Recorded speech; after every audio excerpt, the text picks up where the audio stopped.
Chapter 784. Turning sideways, turning around, half squatting, and shifting to the right, a clear, mechanical, and even somewhat cold voice was transmitted into Su Li's brain. When the long-distance sniper bullets flew over from the other end of the forest, these sounds would ring out.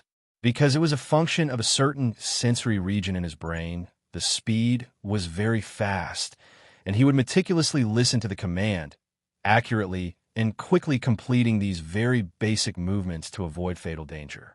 Most of the time, Su Li just stood there, holding his H-14 horizontally as he switched to sniping in all directions. He calmly pulled the trigger, standing between the green grass and yellow leaves, standing in the increasingly strong autumn wind, moving the muzzle left and right at high speed. Occasionally, he would turn around and look at the shadows behind him, firing rapidly at an unimaginable speed. Along with the crisp and continuous sound of the rifle being fired, the sound of people falling to the ground could be heard from time to time. In the fortifications behind the trees, the high-speed shrapnel would occasionally cause blood to splatter everywhere. The troops trained by Du Shaoqing were strong and professional, far more difficult to deal with than the Empire team in the Golden Foundation building and on Base 3320. The soldiers around seemed to know that Su Li had a terrifying remote positioning ability, so they immediately reacted very effectively and began to move quickly between the fortifications and the dense forest. Su Li was not moved. He still stood silently among the fallen leaves, calmly and accurately shooting in all directions. Smoke and dust rose from dozens of clear bullet points, as if they were all hit at the same time. Grass and soil splashed, blood and muffled groans mixed together, and bullets flew mercilessly. In the area between the military court and Robbie Avenue, the soldiers tried to make a heroic and accurate counterattack, but they were always disintegrated under the terrifying shooting of the H-14. The H-14 seemed to have some kind of magic in his hands, and the bullets did not stop for a moment. In addition to the ability given by the glory of the charter, a large part of the reason was that the speed at which he pulled the trigger and reloaded exceeded the maximum limit in the tactical manual. The high-speed rotating bullet seemed to have its own cold vision, cutting through the air in a straight line and accurately hitting all the targets. Su Li actually used the gun in his hand to suppress more than 20 soldiers of the Iron 7th Division nearby. Standing at the edge of the forest, he only needed to avoid the sniper from afar. As for the sniper on top of the court building, he had already misfired from his first round of terrifying continuous shots.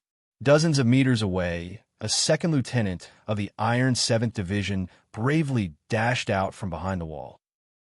Ignoring Su Li's strange and terrifying shooting, he pulled the trigger as fast as he could. Then, a burst of blood burst out from his left shoulder as the bullet pierced through and knocked him to the ground. With a muffled sound, Su Li's left chest was hit by a bullet. His body trembled, and his face turned pale for a moment before returning to normal. He did not lower his head to look at the shrapnel that was deeply embedded in the hard ceramic bulletproof vest, nor did he pay attention to the pain caused by his cracked ribs. Instead, he followed the powerful impact of the bullet and took a step back. Step by step, he retreated into the dense forest behind him. His shooting posture did not change at all. Su Li silently and calmly pulled the trigger around him, and the crisp sound of gunfire rang out. The birds in the autumn forest were stunned by the dense gunfire. It was only when they heard the footsteps of the man below becoming more and more hurried and gentle that they came back to their senses. They fluttered their wings and flew into the sunset. When the Iron 7th Division's T Company, who were responsible for security, finally succeeded in closing the defense line and gathering at the edge of the dense forest, there was no trace of Su Li.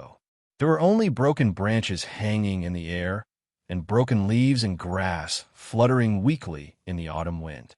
The battle outside the court-martial lasted less than 2 minutes. Su Li had used up all the magazines he had on him. In the end, even a specially made gun barrel could not withstand the wear and tear and began to become unstable. The Iron 7th Division side, in the post-battle summary, was very angry to find that their ammunition yield was pitifully low. It wasn't that the soldiers weren't brave enough and didn't dare to fight back, because they were suppressed by the enemy's violent gunfire. It was just that the 30 or so Iron 7 Division soldiers in this area didn't have a better way to deal with the terrifying gunfire that would cause blood to splatter everywhere. After careful calculations, the powerful command center of the government made overall arrangements. This reinforced company, which had made outstanding military achievements on the front line, was mainly defending the periphery of the court-martial. No one had expected Su Lu to be hiding under the passage of the court-martial. With a targeted defense arrangement, they were naturally caught off guard by the violent surprise attack from the inner circle. In fact, if it was not the Iron 7th Division's T Company who was responsible for the defense of the court-martial today, but any other federal forces, they would not have done a better job. It was very likely that when Su Lu broke into the dense forest with a gun, the other troops would not even have time to fire a shot. Several bulletproof black government service vehicles sped up from the other end of the court-martial. With the sharp sound of brakes, two deep footprints appeared on the lawn that had just calmed down a little. A high-ranking officer with a solemn expression and an angry man walked out. They were the members of the Small Eyes unit who were originally supposed to be responsible for picking up Colonel Riker. Biderman looked at the soldiers of the Iron 7th Division in front of him, waved his arms angrily, and screamed, "You were in charge of the court-martial. I'm here to pick up Riker. Now Riker is dead. Where's Sulu? You pieces of trash."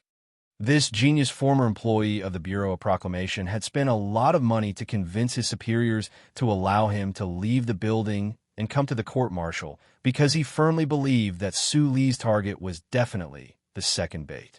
To be able to see a Federation hero die in front of him with his own eyes was undoubtedly the most wonderful thing for him. But he did not expect that Su Lu would not act as the Small Eyes unit had speculated. Instead, he would use such a violent and direct method to end Colonel Riker's life in the court-martial. The strong climax he had expected turned into an unprecedented disappointment and humiliation. Biderman was extremely angry.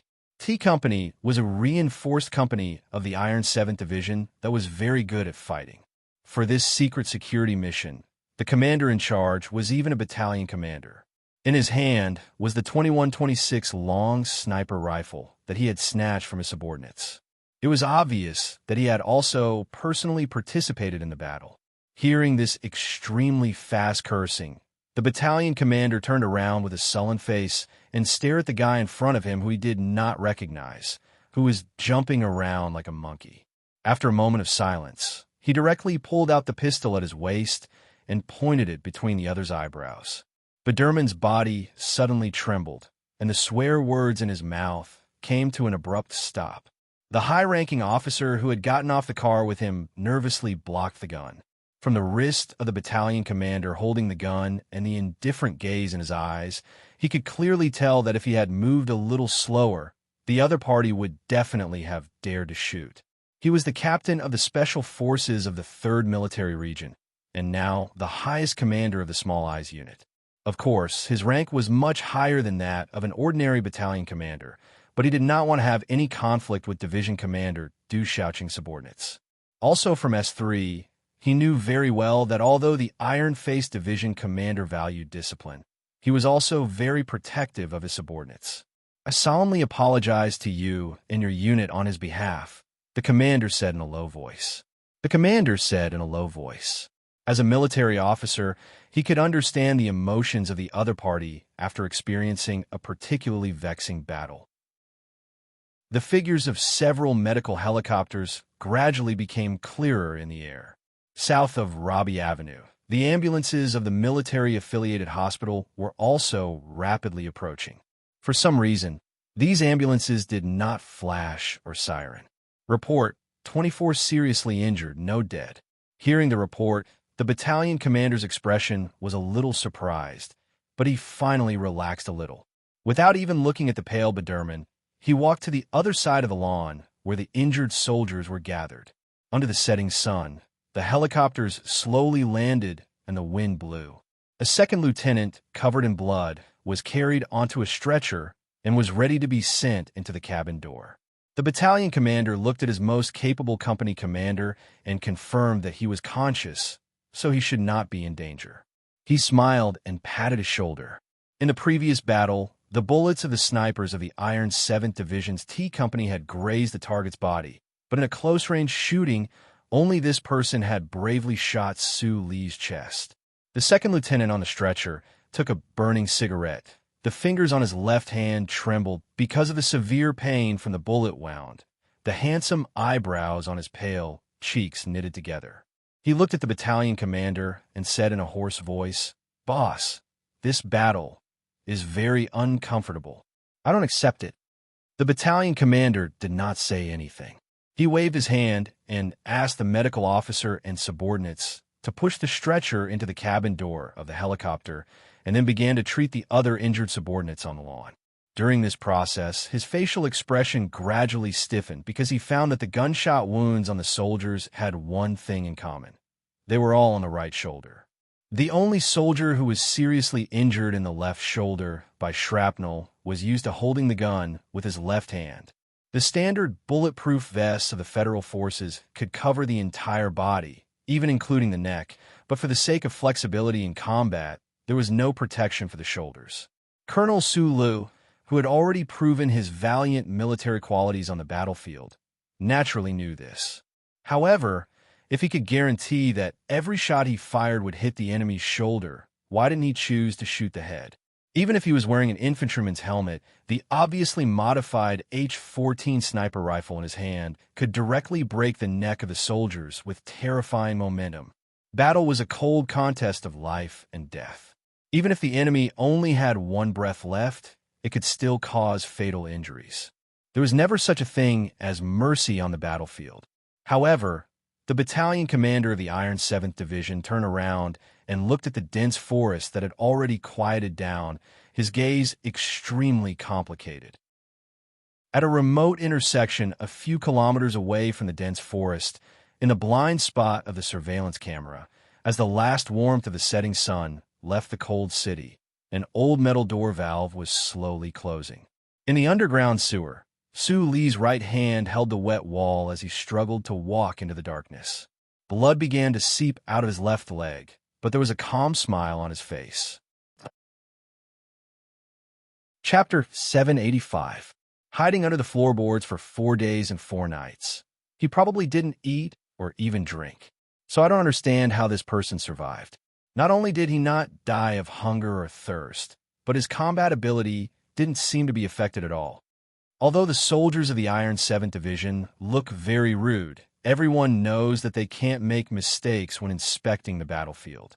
Since they used life detectors to check the military cord in advance, why didn't they find Sue Lu hiding under the floorboards? Inside the only building in the Capital Special District that had 3 layers of information blocking, a member of the small-eyed troop pointed at the information on the light screen angrily and helplessly.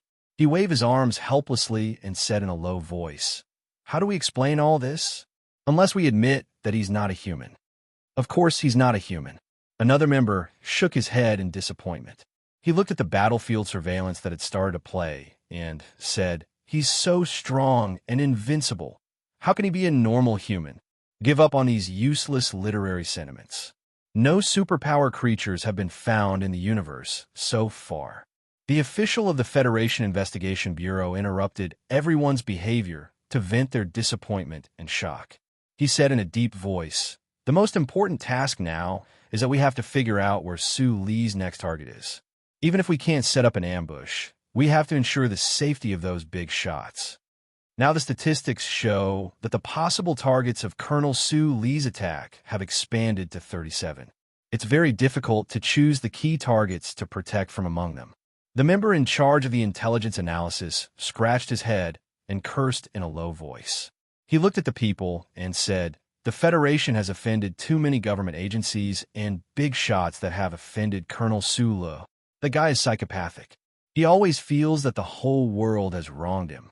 Professor Nur, you should support my judgment." Sitting in the corner, Bateman said to the famous psychology professor of the small-eyed troop. His eyes were bloodshot, and his feet were placed on the table casually. He seemed to be playing some kind of video game that required high IQ. Only his trembling fingers and the sarcasm in his words showed the real anger and unwillingness in his heart at this time. The members in the room all thought that Biderman was the real psychopath. They also knew what had happened to him in the military court, so they remained silent. This silence made Biderman feel even more humiliated. He threw away the video game controller, stood up, and roared at everyone. Don't you understand? Psychological analysis, criminal history research, combat strength assessment, all of that is bullshit. It's all F***king shit. We know that guy has the glory of the charter on him. That omnipotent broken computer is on his side. We even know how they work, but what's the use of that? There is only one key point to solve this problem. Authority. Authority. And it was still authority. If we don't strip him of his authority, no one can do anything to that damned rat. Biderman's cheeks were flushed red. Like an actor in an emotional theater, he shook all the joints in his body in an exaggerated manner.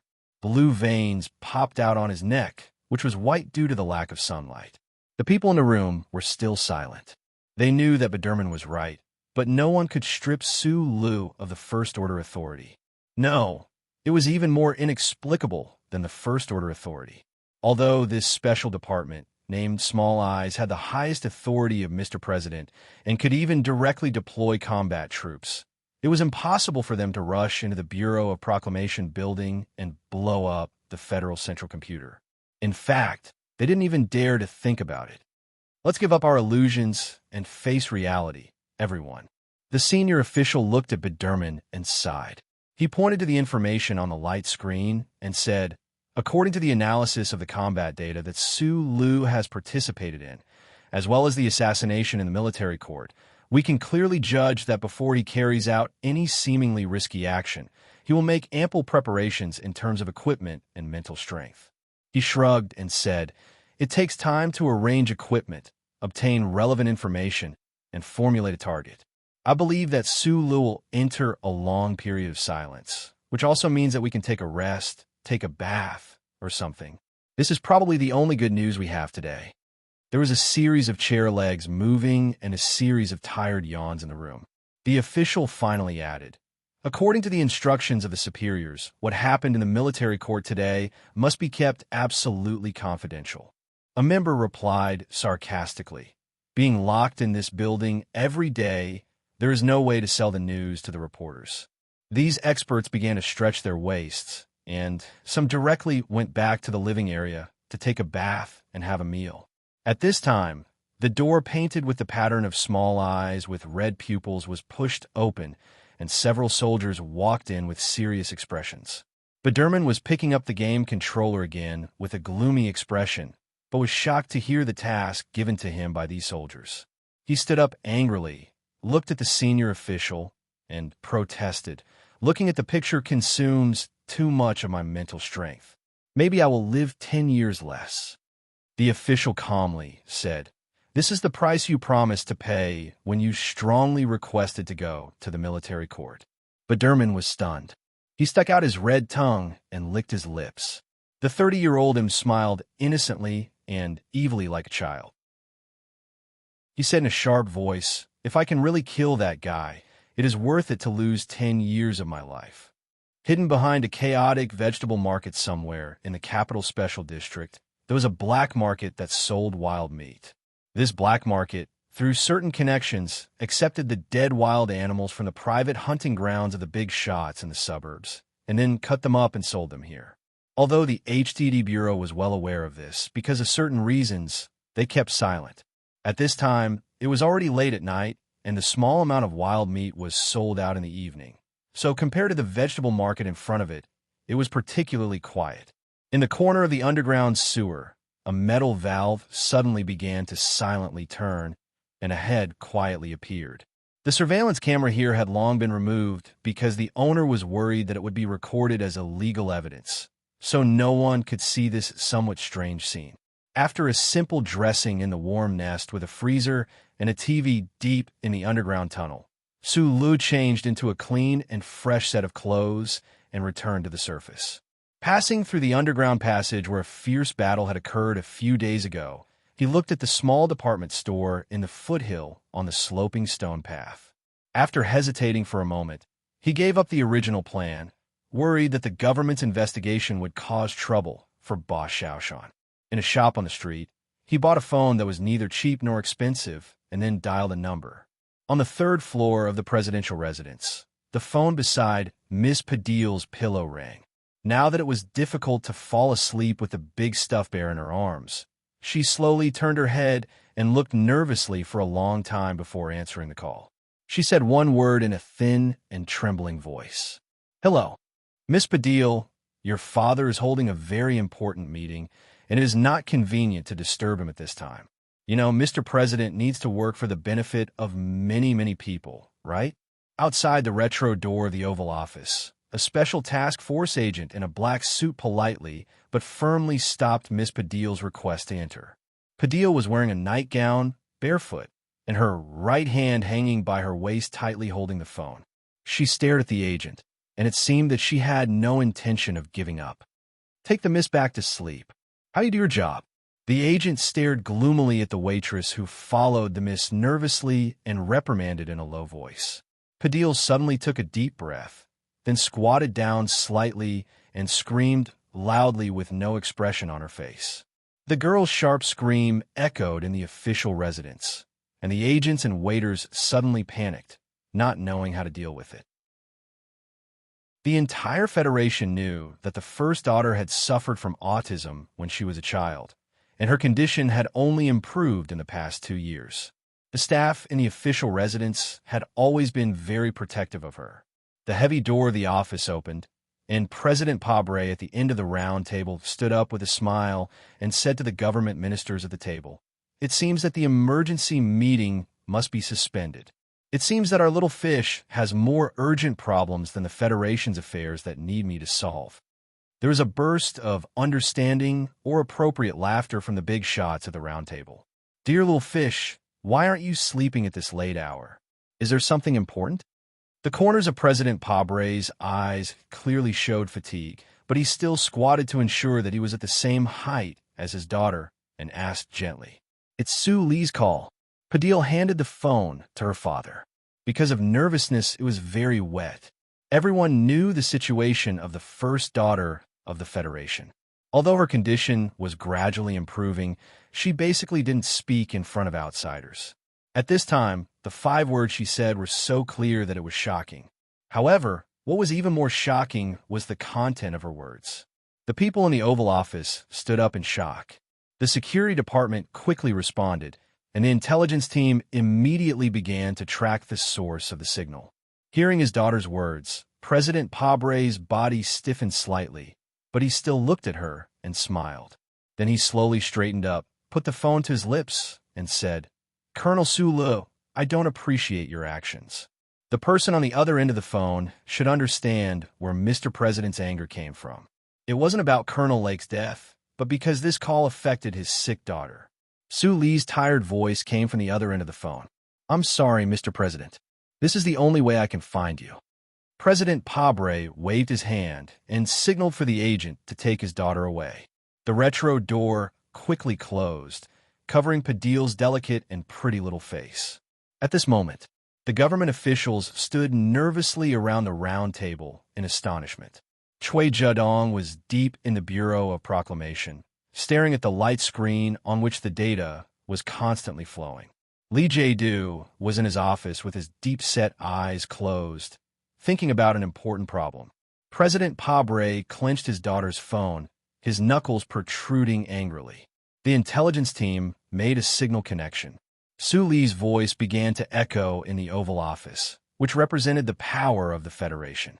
It echoed in the ears of these big shots who controlled the fate of the Federation. These words were also said to those who weren't present. The old man once said that some people will always be swept into the dustbin of history. Shi Qinghai said that garbage doesn't walk into the dustbin by itself, and we need to sweep it. Now I agree with the latter. Mr. President, I think many of the things you've said before are very reasonable. In fact, when it comes to debating and persuading people, no one in the entire Federation can do better than you. So today, I'm not calling to debate with you, but to inform you of something. After a very short pause, the voice sounded again in the office. I don't know why I'm fighting, but I've already started my battle. In the city under the night sky, Sulu looked at the majestic and magnificent Parliament Hill not far away. He narrowed his eyes, hung up the phone in his hand, crushed it into a ball of scrap iron, and threw it into the dustbin beside him. Chapter 786. The Oval Office was silent. The officials looked at President Pabre with complicated expressions. No one dared to speak. After a long period of silence, the president put the phone on the table. His movements were very slow. When the phone made contact with the table, there was no sound. Only the veins on the back of his hand showed his true anger at the moment. In the Ministry of Finance building, I had a long conversation with Colonel Sulu. Before I entered the alloy door, the Special Task Force tried to stop me because they were worried about my personal safety. President Pabre suddenly said something that surprised everyone. There was no emotion on his tanned face, and his voice was particularly low in the Oval Office. At that time, I said that when Colonel Sulu wanted to kill me, it meant that I really should die. He put his hands on the table, and his broad shoulders were as stable as usual. There was a complicated smile on his face. It was hard to tell whether it was self-deprecating or mocking. Now that I think about it, this joke was probably not that funny. The president waved his right hand tiredly. The officials in the Oval Office understood and hastily ended the report on the attack on the military court that afternoon.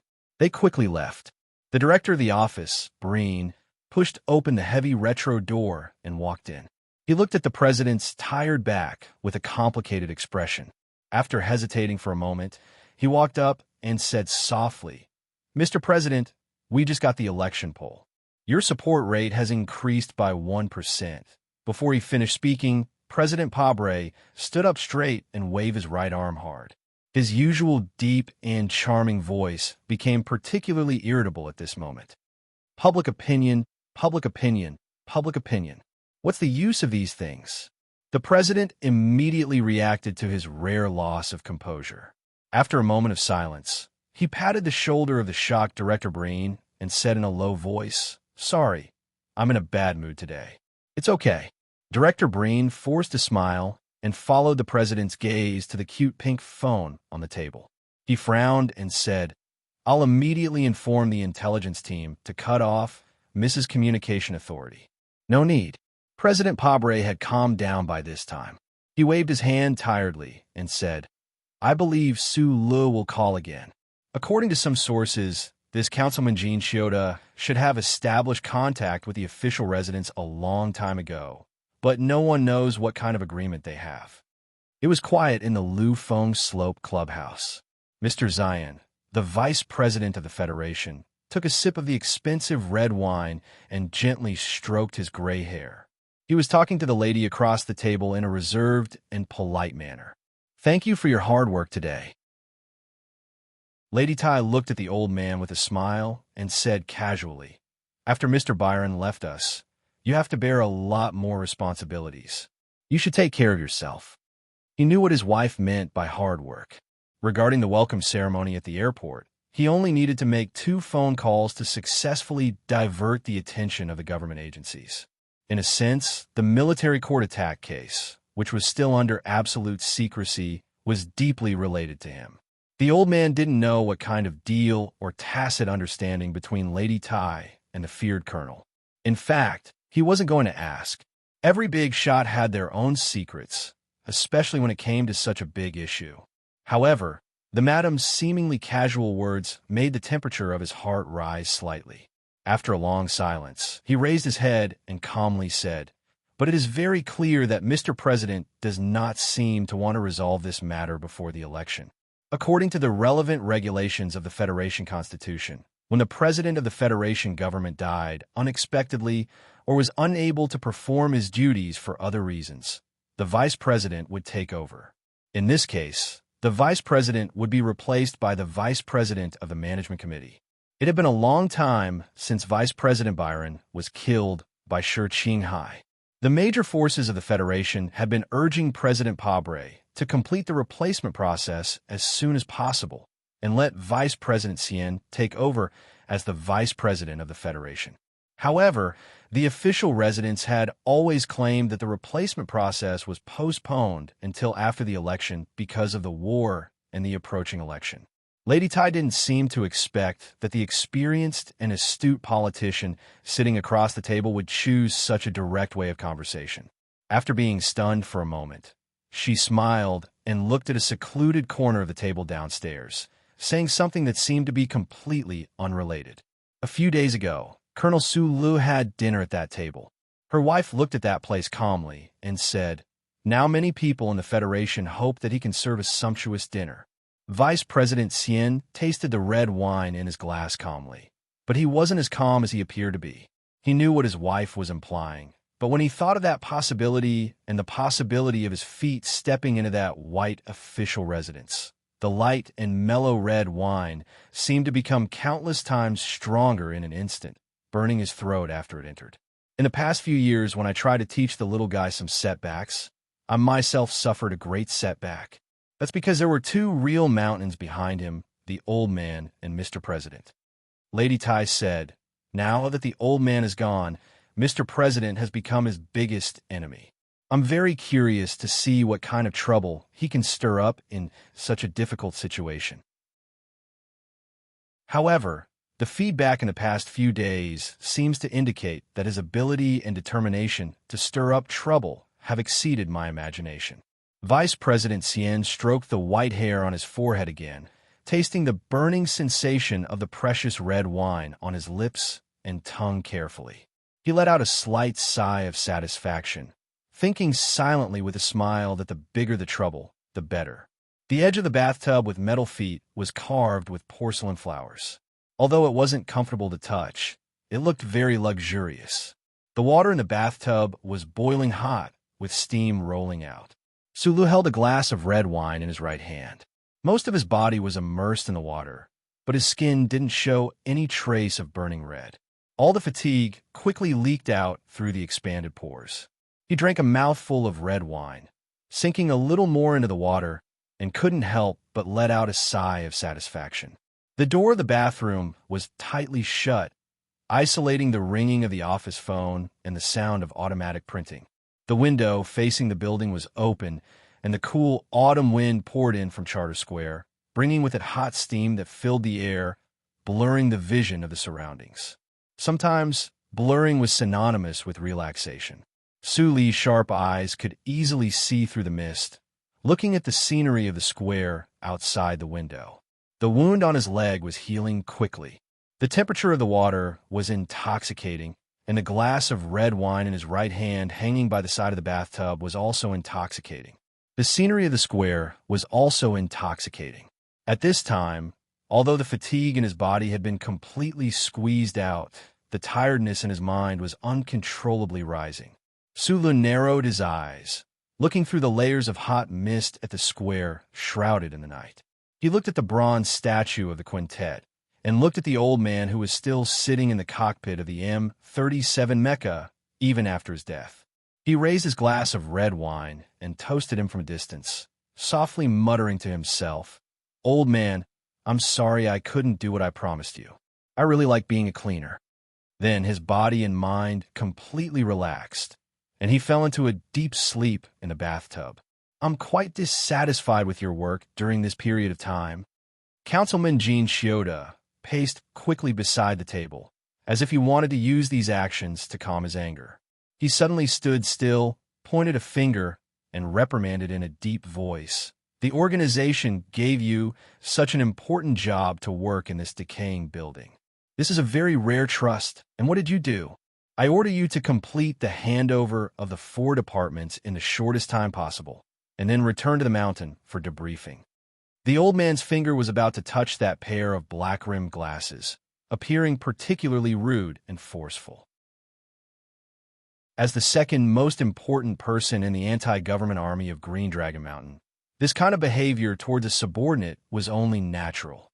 However, to the surprise of the old man and the soldiers who came with him from Green Dragon Mountain, not only did the owner of the black-rimmed glasses not immediately apologize, even her expression was so calm. Zhang Xiaoming slowly extended her right index finger and pushed up the black-rimmed glasses on the bridge of her nose. She looked at the old man and calmly said, "Councilman comrade, I want to know the reason." Jean Xiota could clearly feel that she, who was standing in front of him, had a kind of calmness that came from the depths of her heart. The old man knew that only a person with a strong enough heart could show absolute calmness. A sense of vigilance arose in his heart, and he slowly said in a deep voice, "Do you want me to carefully repeat the process of that little fish's death?" The old man's voice was incomparably cold.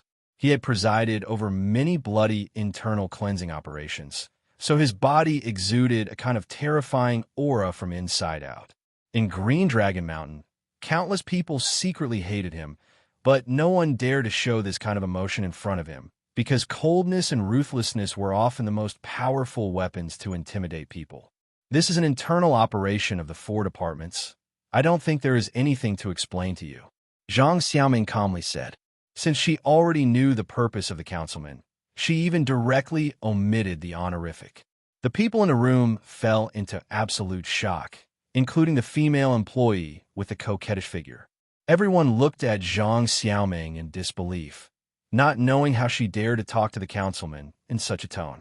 The emotions in the eyes of Councilman Jean Xiota were particularly gloomy. He stared at the beautiful face in front of him and said very slowly with a voice as thin as the tongue of a poisonous snake, "The stupid people in the Federation call you the leaf of Green Dragon Mountain. Do you think that with this beautiful face, you could do whatever you want? Don't forget that it was the organization that trained you, and you were working under my direct leadership. Councilman comrade, I want to correct you on one point. I work directly for the organization." After a moment of silence, Zhang Xiaoming calmly looked into the old man's eyes and said with a smile, "This is my seat. Unless the committee passes a resolution, no one can take away my seat." Chapter 787. Jean Xiota coldly stared at her face. 3 years ago, he had seen her beside the person he hated the most. However, at that time, she was still a very ordinary woman. Other than being very beautiful, there was nothing special about her. However, today, Zhang Xiaoming led Green Dragon Mountain's most important intelligence network within the Federation. Both her temperament and willpower had undergone a shocking change. Such a large piece of the deep sea is not something that can be owned by just one person. The old man slightly bowed. His oppressive gaze penetrated the glasses and stared into her eyes. He said, "You are at most a fisherman. Under my will, the biggest fish in this sea will easily die. The female fisherman will also not have any accidents." Zhang Xiaoming slightly raised her face and replied with a smile, "Comrade member, you must be tired after such a long journey. I am ready to accept the official decision of the committee at any time. If there is nothing else, I will take my leave first. You still have to give a formal speech in the committee tomorrow. As for the fairy tale of the sea and the fisherman, we can talk about it another time." A very calm reply, but contained a very firm will. Zhang Xiaoming lightly pushed the black-rimmed glasses on her nose again. She slightly nodded to Jean Xiota and prepared to turn around and leave. Just as her hand touched the smooth door handle, the old committee member's slightly hoarse but vicious voice sounded again behind her. "I heard that your ex-boyfriend has already started a war with the Federation government. The organization needs the relevant information. In addition, if there is a chance, we are very happy to see him die. I believe you also understand that this is the organization's test for you."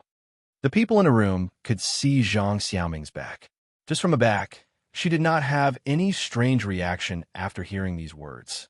However, no one could see the sharp light that flashed through that pair of black-rimmed glasses.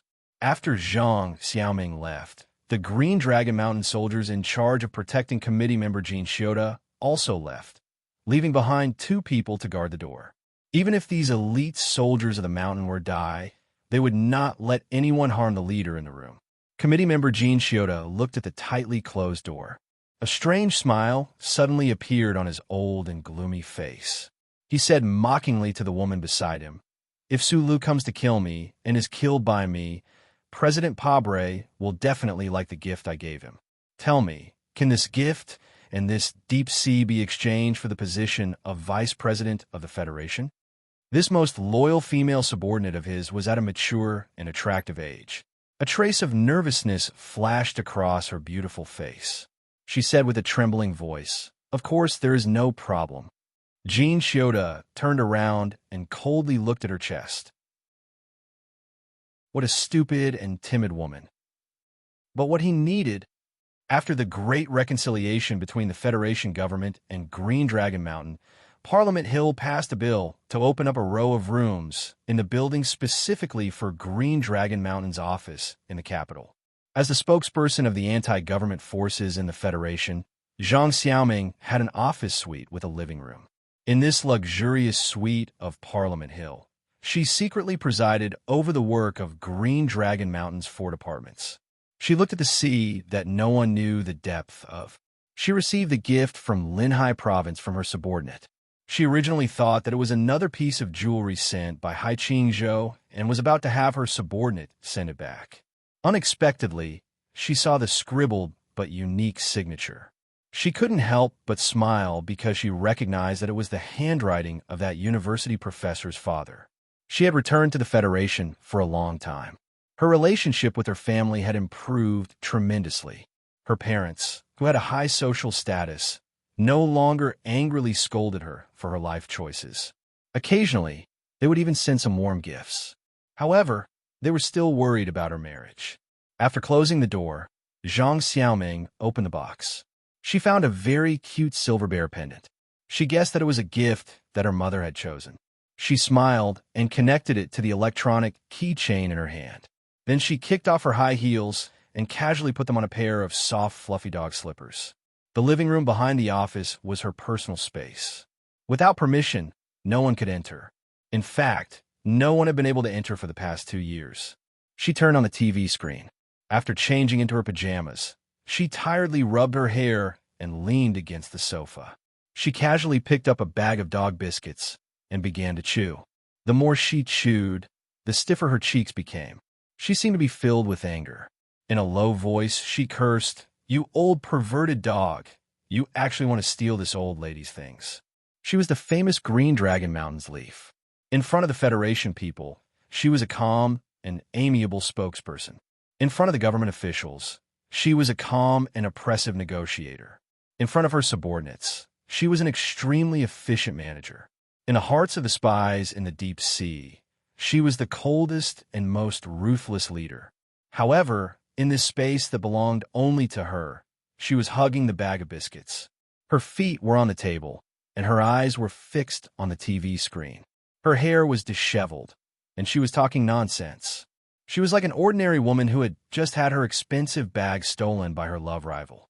Zhang Xiaoming did not think that her life was full of sorrow. She had never hugged a pillow and cried in the middle of the night, or cried alone on the sofa in front of the TV. Therefore, when she saw the glasses gradually blurring, she did not think that it was because of her own eyes. She quietly put down the dog biscuit. Her face was unusually calm, but a light silver pistol had appeared in her right hand at some unknown time. She slowly stood up and turned around, walking towards the bathroom that was slowly emitting traces of heat. The dog-headed slippers on her feet were hung with fine velvet, and they did not make a single sound when she stepped on the carpet. She pushed open the bathroom door, and the cold muzzle of the gun passed through the steaming steam in the shortest time possible. It was pointed at the man who was sleeping soundly in the bathtub. Her arm suddenly stiffened, and then she slowly put down the gun in her hand. Slowly and hesitantly, she walked over. Zhang Xiaoming stood in the steaming steam and quietly looked at the man sleeping in the bathtub. Suddenly, she took off the black-rimmed glasses on the bridge of her nose. It was not because the glasses were misted, but because she knew that he did not like them. She squatted down and tilted her head slightly to look at him in the bathtub. She did not know when he had come, nor did she know what he was thinking in his sleep. He was smiling so happily like a child. Although the government had completely blocked the news of the military court attack, she knew what the man in the bathtub had done in the afternoon. At this most dangerous time, he was in his own room, sleeping so soundly in his own bathtub. What kind of trust did this represent? Zhang Xiaoming squatted beside the bathtub and looked at him quietly. She looked at him for a very long time. Then, she reached out her fingers and slid them across his smooth forehead and straight nose, across his single eyelid, across his thin lips, across his collarbone, and across his naked body that was covered with old scars. Happiness and satisfaction filled her mind, making her smile happily and shyly. She did not know why, but her eyes became a little moist. Suddenly, she quickly combed her hair with her fingers. Her movements were particularly frantic. Although the man in the bathtub was sleeping soundly, she still did not want to appear in front of him with her hair disheveled. She put away the pistol, tied up her ponytail, and squatted beside the bathtub again to carefully look at the man's face. After a long time, perhaps because the bathroom was too hot, 2 faint blushes appeared on her cheeks. She did not know where she got the courage, but she lowered her head and gently kissed his thin lips. Slightly dizzy, Zhang Xiaoming nervously held onto the smooth edge of the bathtub with both hands. Her slender fingers were very strong as she struggled to maintain her balance. Sulu woke up. He opened his small eyes and looked at the hot steam in the room and the girl's face that was inches away from him. He saw the panic that flashed across her eyes and felt the softness on his lips. He did not understand what had happened. The bathroom was too hot, and the steam filled it, blurring all of his memories. If time was really a cruel carving knife, then the sculpture under the knife was, at least at this moment, blurry. The light kiss that was like a dragonfly touching water instantly turned into a subconscious rubbing of the lips, and then it quickly turned into a passionate kiss. The wet tongue clumsily joined the battle. Someone lost their balance and fell into the bathtub that was as warm and deep as the sea. As if they were afraid that they would not be able to hold on to the rope that would save their lives, the two tried their best to hold on to each other and began to roll in the water. Waves of hot water overflowed the edge of the bathtub, painted with porcelain flowers. It was as if they had returned to the snowy campus and the lonely iron tower during the new year. They flipped over and over again, but it had been a long time since they had seen snow by the Rose River. God knows how many batches of boys had come to deliver porridge and flowers to the girls' dormitory. The current life of the two people in the water had been separated from the normal world for too long. But perhaps because of this, their desire to return to the past was so strong in the rippling waves. After a long time, the two of them slowly separated. They looked at each other without saying a word. After a few silly laughs, Zhang Xiaoming suddenly reacted and scrambled out of the bathtub. Her movements were very clumsy, just like her reaction earlier. I brought a bottle of red wine and drink a glass. It tastes good. Do you want some? Sula looked awkwardly at the girl who was dripping water and took the bottle of red wine beside the bathtub. Okay, but I think you should be in need of something to eat right now. Zhang Xiaoming walked out of the bathroom and took a wine glass. Then she looked awkwardly at Su Lu and said, "But I think I only have biscuits here." Su Lu scratched his head with a smile and asked, "Puppies?" "Yes." Zhang Xiaoming made a soft sound with a nasal sound. Her pajamas were already soaked and stuck to her body, but she did not escape. She just lowered her head a little and water droplets kept dripping from the ends of her wet hair. Looking at the bathtub that took up 2/3 of the bathroom, she hesitated for a moment and gently bit her red and tender lower lip. Holding the wine glass in one hand and the biscuit bag in the other, she stepped into the bathtub and carefully sat at the end furthest away from Sulu. Chapter 788. The perfect life insurance system of Parliament Hill automatically changed the hot water in the bathtub. As the water vapor rose, Su Lu and Zhang Xiaoming sat at opposite ends of the bathtub, munching on crispy dog biscuits and drinking mellow red wine as they talked about their past. That year on the balcony of the Lufeng Slope Clubhouse, the two hugged and then parted. They occasionally contacted each other, but that was no longer the case. It was unknown if Zhang Xiaoming still felt sorry for him, but Sulu had long since become indifferent to many things. What was indifferent was unwillingness, anger, or frustration. What was indifferent was the youthful feelings that began with the misunderstanding on the spaceport bus in the 65th year of the constitutional era. The conversation continued in this calm and warm atmosphere. Sulu talked about the little dreams he once had, the little dreams related to Zhang Xiaoming. He talked about how he got into a big company to become an engineer, how he bought a small house with the bank-carded salary his uncle left him, how he got married and had children. He also talked about how he felt after his dreams disappeared without a trace. He talked about the deaths he saw on the battlefield of the Empire in the Westwoods. He even mentioned the sadness he felt when he thought Zhang Xiaoming had died, and the many stories that began because of this sadness. The key words in these stories were the development of the MX Mecha, director Lin Yuanhu, Senator Medellin, the presidential election, and other shocking terms. It was just as a proverb in the Federation said, behind every new tycoon is a heartless first love. Although Zhang Xiaoming could not be said to be heartless back then, the stories that had happened to Sulu over the years could be considered magnificent. It had to be said that they were all related to her in some way. This was a one-sided conversation. Sulu kept talking in a low voice. Perhaps it was because he had never had the chance to talk before, and he didn't know if he would be alive to talk about it in the future, so he cherished this opportunity very much. While he was talking, Zhang Xiaoming basically didn't make a sound. She just held the glass of red wine and looked at his face attentively. It was as if she wanted to remember this ordinary face deeper and deeper so that she would never forget it.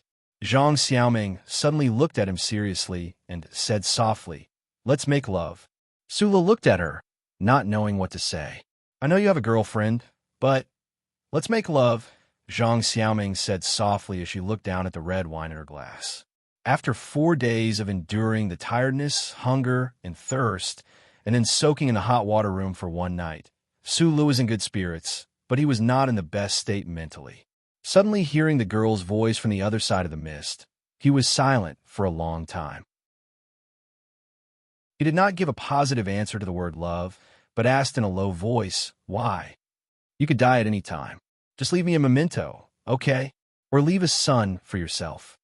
Zhang Xiaoming lowered her head and clumsily tried to find an excuse. Then she took a sip of red wine, put down the glass in her hand, and slowly unbuttoned her soaked pajamas. Like a naked fish, she slid into the water and swam to the opposite shore. Sulu wanted to explain, but his lips were blocked by a rose. Her trembling tongue mixed with the slightly astringent red wine. At this moment, she didn't explain. She just wanted to make love with him. She just wanted to make love. After a long time, the two of them floated to the surface of the water, hugging each other. They leaned against the soft cotton bed, panting slightly. Sulu held her in his arms and was silent for a long time. Then he said softly, "You are my second woman." Zhang Xiaoming slowly closed her eyes, and a smile appeared on her lips.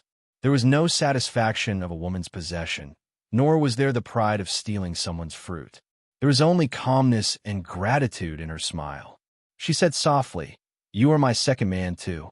It was like the conversation between the gatekeeper and the Iron Tower in Yue University.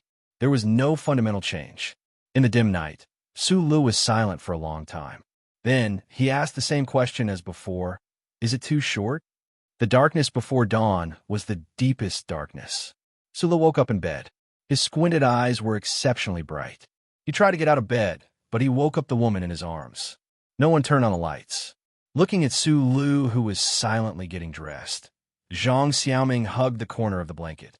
She gently bit the corner of her lips and asked, "I didn't think you would really dare to hide in the Parliament Hill for a night. Uncle once said that the most dangerous place is the safest place." Su Li's fingers forcefully arranged the gun so that the mechanical parts did not make any noise. After a short pause, he said, "This sentence can't be trusted more than 3 times. This is the 2nd time." Zhang Xiaoming was no longer the Zhang Xiaoming of the past. She understood some things in a very short time. Looking at his back, she smiled and said, "Don't feel sorry for anyone. You're now fighting with your life on the line. You have some privileges." Then, she stood up and stood in front of him naked. She carefully helped him arrange his clothes. She tidied his collar very neatly, stood on her tiptoes, and whispered the room number in his ear. Then, She walked him to the door. Outside the window, the first ray of the willow, dawn, finally welcomed the first ray of sunlight. It shone on her naked body. Her beautiful curves glowed seductively. She smiled and said calmly, "Be careful." The whole process seemed very natural. She was like a wife sending her husband off to war. The front line was not far away, right in this building. Perhaps she knew that this was the only chance, so she did it very seriously.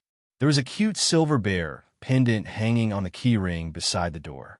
Unfortunately, the man who left would not have the chance to use this ring of keys to open this house again. In the morning, a loud shout suddenly broke out in the building in the Capital Special District. The sleepy members of the Small Eyes Department were all startled awake. They saw the criminal investigation expert with red eyes excitedly waving a note full of words in his hand and shouting, "We were wrong. We didn't have the terrible patience of an engineer, and we didn't have the time to prepare and adjust the equipment." "What are you talking about?" The people who were woken up asked angrily. "We all forgot the most famous case, the revenge of a small character from morning to night. Have you all forgotten how he killed Duke Carlton back then?" The expert looked at the watch on his wrist and shouted, "It's been more than 14 hours since Lake's death. Sulu must be carrying out the second plan at this time."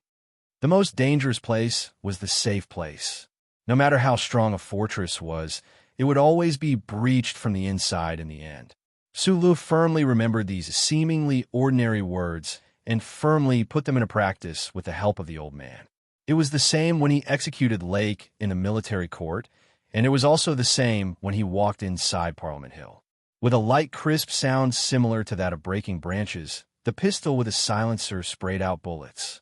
Although the two elite soldiers guarding the door had been vigilantly watching the two into the corridor, they could not react at all in front of Su Li's imaginable speed. Two blossoms of blood burst out of their bodies, and they fell down with a muffled groan. Su Lu crossed his feet and swept over with the wind.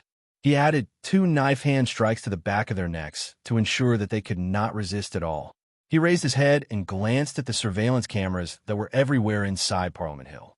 The Federal Central Computer refused to help turn off the surveillance equipment in Parliament Hill because the damned 3 core laws had taken the upper hand in its psychological battle this time.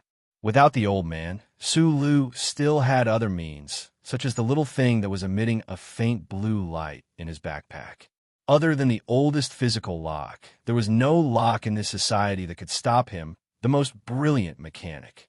With a light click, the door marked 2046, which represented the Federation Management Committee's cultural and artistic category, quietly opened.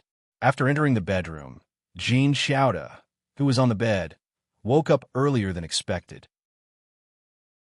As the person in charge of Green Dragon Mountain's internal cleansing, he had some kind of innate sensitivity to danger, probably because he had been hated too much. Looking at the man in hooded sportswear at the door, the face under the shadow of the hat, and the cold gun in his hand, Jean Xiaoda did not panic, nor did he feel any despair. He raised his hand to comb his messy white hair with an expressionless face, and then rudely pushed away the woman beside him, who was already trembling in fear, and picked up a thick stick of tobacco from the table. "Young man, calm down." Jean Xiaoda was already old. When he woke up from his sleep, he spoke with a spittle. He cut off the end of the thick tobacco, lit it, and took 2 deep puffs. He coughed and said, "Since you didn't open fire immediately, it means that your sensitivity is beyond my imagination." Su Lu silently raised the gun and aimed at the space between his eyebrows, but did not pull the trigger.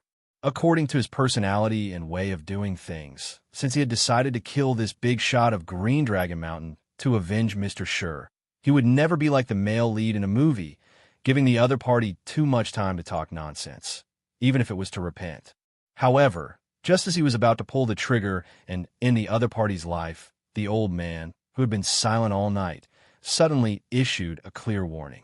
There was a problem with the ring on the other party's finger, which was emitting an uninterrupted wave signal. Jean Xiaoda leaned against the headboard and calmly smoked his tobacco. He raised his right hand and looked at the brand-new ring. He said, "I like to deal with smart people. Otherwise, if the other party can't see through my plan and stupidly kill me, and at the same time kill the people he cares about, then everyone will be very unhappy. Right now, there should be a silver bear pendant in Zhang Xiaoming's room, or even next to her. The old man coughed twice and calmly explained, "That is a very beautiful balm, so beautiful that if an expert didn't tell me, I wouldn't be able to see it." He reached out his finger and shook the ring. He looked at Su Lu and smiled. The ring is the trigger. It has a physiological response. As long as there are changes in the pulse, microvascular pressure, temperature, and other physiological data, which means that I am dead, then it will automatically remote control the explosion to kill that proud fisherwoman. Chapter 789. You don't have to think about knocking me out instead of killing me. The old man stroked the surface of the ring as if he was stroking a woman's skin. He added coldly, "It only needs to be pressed lightly to have the same effect." In the shadow of the sports coat, Su Lu narrowed his eyes. When he left, he did see a silver bear pendant next to the door. At that time, he even had the impulse to put the bunch of keys in his pocket. His steady and strong index finger pressed the mechanical trigger a little deeper. Just a little more, and it would be fired. He asked, and then, I just want to tell you stupid young people who don't know how vast the universe is. We old people have gone through a lot of bloodshed to get this little bit of status, and you want to take it away so easily?" Smoke spread around Jean Chioda's face. The old wrinkles on his face were angry and mocking. "Bait? Kill me. Young man, do you know who I am? I've killed more people than you've ever seen. Do you think I dare to wait for you to kill me without any preparation and just bring a few soldiers with me?" "Be more direct," said Su Lu. Jean Chioda's face was a mixture of gloominess and excitement. His empty left hand rubbed the plump buttocks of the woman beside him, completely ignoring that his loyal and stupid subordinate was trembling in fear. A normal person would probably only ask you to leave at this time. The old man laughed hoarsely and said, "But even I don't think I'm normal. I don't want to be the vice president of the Federation government in the future and have to worry about being assassinated by you all the time. So I want you to die." Su Lu had always thought that there was only one kind of enemy in the world that was the most difficult to deal with, and that was the madman, such as the great teacher in the White Courtyard of the Empire. At this time, he saw another old man who was just as crazy, and this old man was even more cruel and cold. Cold sweat gradually seeped into the back of his clothes. He was nervous at first, but then he became calmer. He, who had the thickest nerves in the universe, had this special ability. He narrowed his eyes and looked at the old man who was close to him. He quickly calculated how likely it was to knock him out before he could activate the device, and how likely it was to completely destroy the nervous system in his right hand with a bullet. Charter's computer was also silently calculating. It was much faster than him and gave back a few extremely accurate values. The values were quite high. If placed on a battlefield, it would be enough to take a risk. However, Su Lu did not move. He was not gambling with his own life, but with the life of the girl who had just tidied his collar. Amidst the suffocating atmosphere, the charter computer once again sent out a warning to his brain. The silent alarm system of Parliament Hill had already rung, and the powerful organizations of the government had begun to gather. According to the calculations, he had less than 5 minutes left. Su Lu took a deep breath. His slightly squinted eyes suddenly brightened. The shadow under the brim of his hat instantly disappeared, and the scorching power behind his waist violently spread throughout his body. However, just as he was about to take the risk and make a move, 2 gorgeous saber lights suddenly flashed by the bedside. The first saber cut off the upper half of Jean Chioda's hand that was coldly extended in the air. The second saber simply stabbed into his shriveled ribs. 5 fingers were neatly severed like a fence that had been sliced by a bullet. Blood gushed out from the wound. The sudden intense pain caused Jean Chioda's expression to change drastically. However, the miserable cry that was about to leave his mouth was abruptly cut off by the saber that had stabbed deep into his ribs, slicing open his lungs and piercing through his heart. The sharp saber accurately and coldly pierced through his heart membrane, causing blood to splatter from the inside of the old man's body into his lungs. An instinctive physiological reaction caused him to start coughing violently. There was no way for him to let out a miserable cry. Su Li's attention was completely focused on the 5 severed fingers flying in the air. His feelings of despair and frustration caused his reaction to slow down for a moment. He could only watch as a white and clean hand reached over and lightly grasped the severed finger with a ring on it. The woman in her 30s held the severed finger in one hand and a delicate saber in the other. No one would have thought that this delicate saber would be able to release the 2 cold and gorgeous saber lights. Just as no one would have thought that this gorgeous and vulgar woman, who was trembling in fear a moment ago as Jean Shioda coldly rubbed her buttocks, would do such a thing in the next moment. This woman seemed to believe in Su Li's ability to control his emotions. She completely ignored the black barrel of the gun that was aimed at her.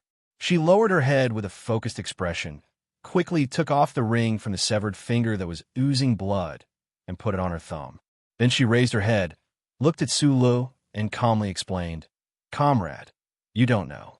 This kind of sensor has a delay period of 1 second." When Su Li heard this sentence, his facial expression didn't change at all. However, the burning power that was poured into the muscle fibers of his legs gradually dissipated. The ring had already been put on the woman's finger, and it was obvious that this woman was very difficult to deal with. Even if he knew that there was a delay period of 1 second, he wasn't confident that he could take it away. The woman noticed his nervousness, smiled, and got up from the bed. She pulled the hem of her nightgown like a lady, but the white and plump chest was even more obvious. She walked in front of Su Li, took off the ring, and handed it over to him. Su Li took the ring and quickly put on, but he didn't take back the gun. He was still aiming at the woman. The woman smiled and didn't care about his vigilance. She walked back to the bed with a serious expression. Comrade Jean Shioda was lying on the bed, his eyes filled with fear and confusion. He powerlessly looked at the blood on the messy bed and his 4 severed fingers. He wanted to use his left hand to grab his right hand that was constantly bleeding, but he couldn't move it at all. His white hair was disheveled and wet, covering his forehead. This old man that countless people of Green Dragon Mountain secretly hated to the bone appeared unprecedentedly desolate. Within his old and shriveled body, in a place invisible to the naked eye, his heart was unceasingly spurting out blood, pouring into the 2 punctured lung lobes. The blood entered his lungs, causing him to cough violently. Blood with saliva foam splashed out of his pale lips from time to time. The old man moved his eyes with great difficulty, staring at the woman beside the bed. It was as if this was the first time he was seeing this woman who had been with him for a long time, who was usually very stupid and vulgar. Jean Shioda was already unable to speak. The woman looked at the man who was coughing and said seriously, "This is the latest order from the committee. The leader of Southern Water told me to tell you that the organization only needs loyal members." Hearing the words leader of Southern Water, the comrade who was about to become the Federation's vice president showed incomparable fear in his eyes. His shriveled body twitched twice on the bed, and he stopped breathing in despair. Su Li looked at the woman's back and slowly put down the gun. He asked, "You can kill him at any time. Why do you have to choose now?" The woman turned around. The serious expression on her face had already disappeared, returning to a charming and timid appearance. She explained in a soft voice, "If the Federation's people think that this is another bloody power struggle within the organization, it will damage the reputation of the committee and the leader of Southern Water. Therefore, you have to be the scapegoat." Su Li shrugged and replied, "I'm happy to do so." Before leaving, he turned around and looked at the woman who was preparing to go under the bed to complete her role. He asked curiously, "May I know your name or code name?" Chapter 790. Zhang Xiaoming picked up a phone call in the morning light. Her expression didn't change much, but her bare toes that were stepping on the soft carpet subconsciously shrank back. This imperceptible action revealed her true feelings at the moment. She casually put on a thin shirt and put on her black-rimmed glasses. She walked to the door and looked at the silver bear pendant thoughtfully. After a while, the silver bear pendant was opened, revealing a simple and ugly abdomen. There was nothing inside. She smiled and shook her head. She sighed with emotion and reminiscence. The sea that her teacher left for her was deeper and deeper than she had imagined. Sirens sounded outside the Parliament Hill building. She walked to the window and lifted a corner of the curtain. She calmly looked out. Dozens of police cars were approaching at high speed, and a group of fully armed Federation special forces had begun to rush up the stone steps.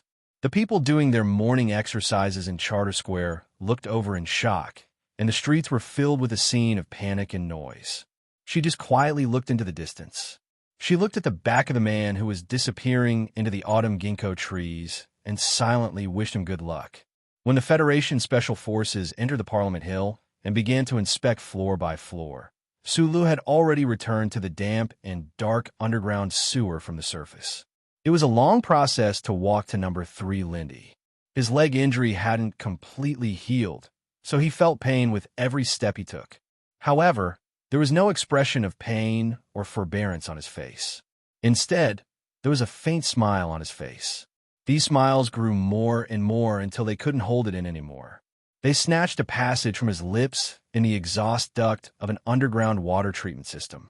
First, there was a burst of laughter, and then it was extremely loud and joyful laughter.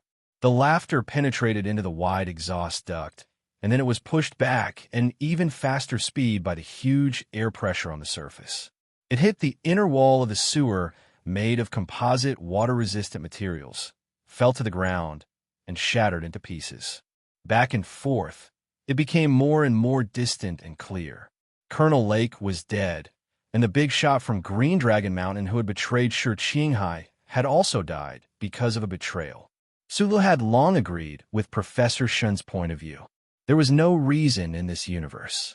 However, looking at this kind of karma that seemed to be destined by fate, he felt that it was very interesting.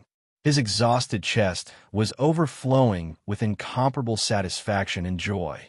The joy from inside out turned into laughter that reverberated back to his eardrums. It was as if it had become some sort of driving force that made his legs, which felt like they were filled with lead, suddenly feel much lighter.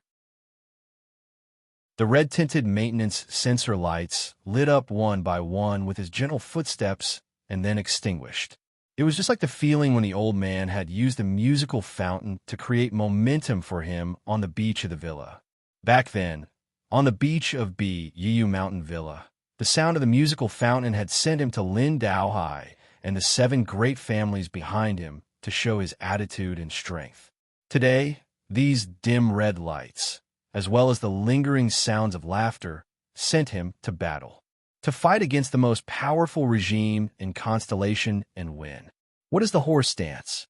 Why is it called the horse stance? Sula had once asked this question to the uncle beside the mine, but he could only get a rough brush of coarse tobacco and a scolding filled with mockery. After he grew up, he had looked it up in the library of Hashi State University. After he fled to the Capitol Ring, he had even studied the beginner's manual of Philadelphia's Body Cultivation Hall. However, he had never obtained an accurate answer. So, he bent his knees, lowered his hips, and retracted his chrysanthemum.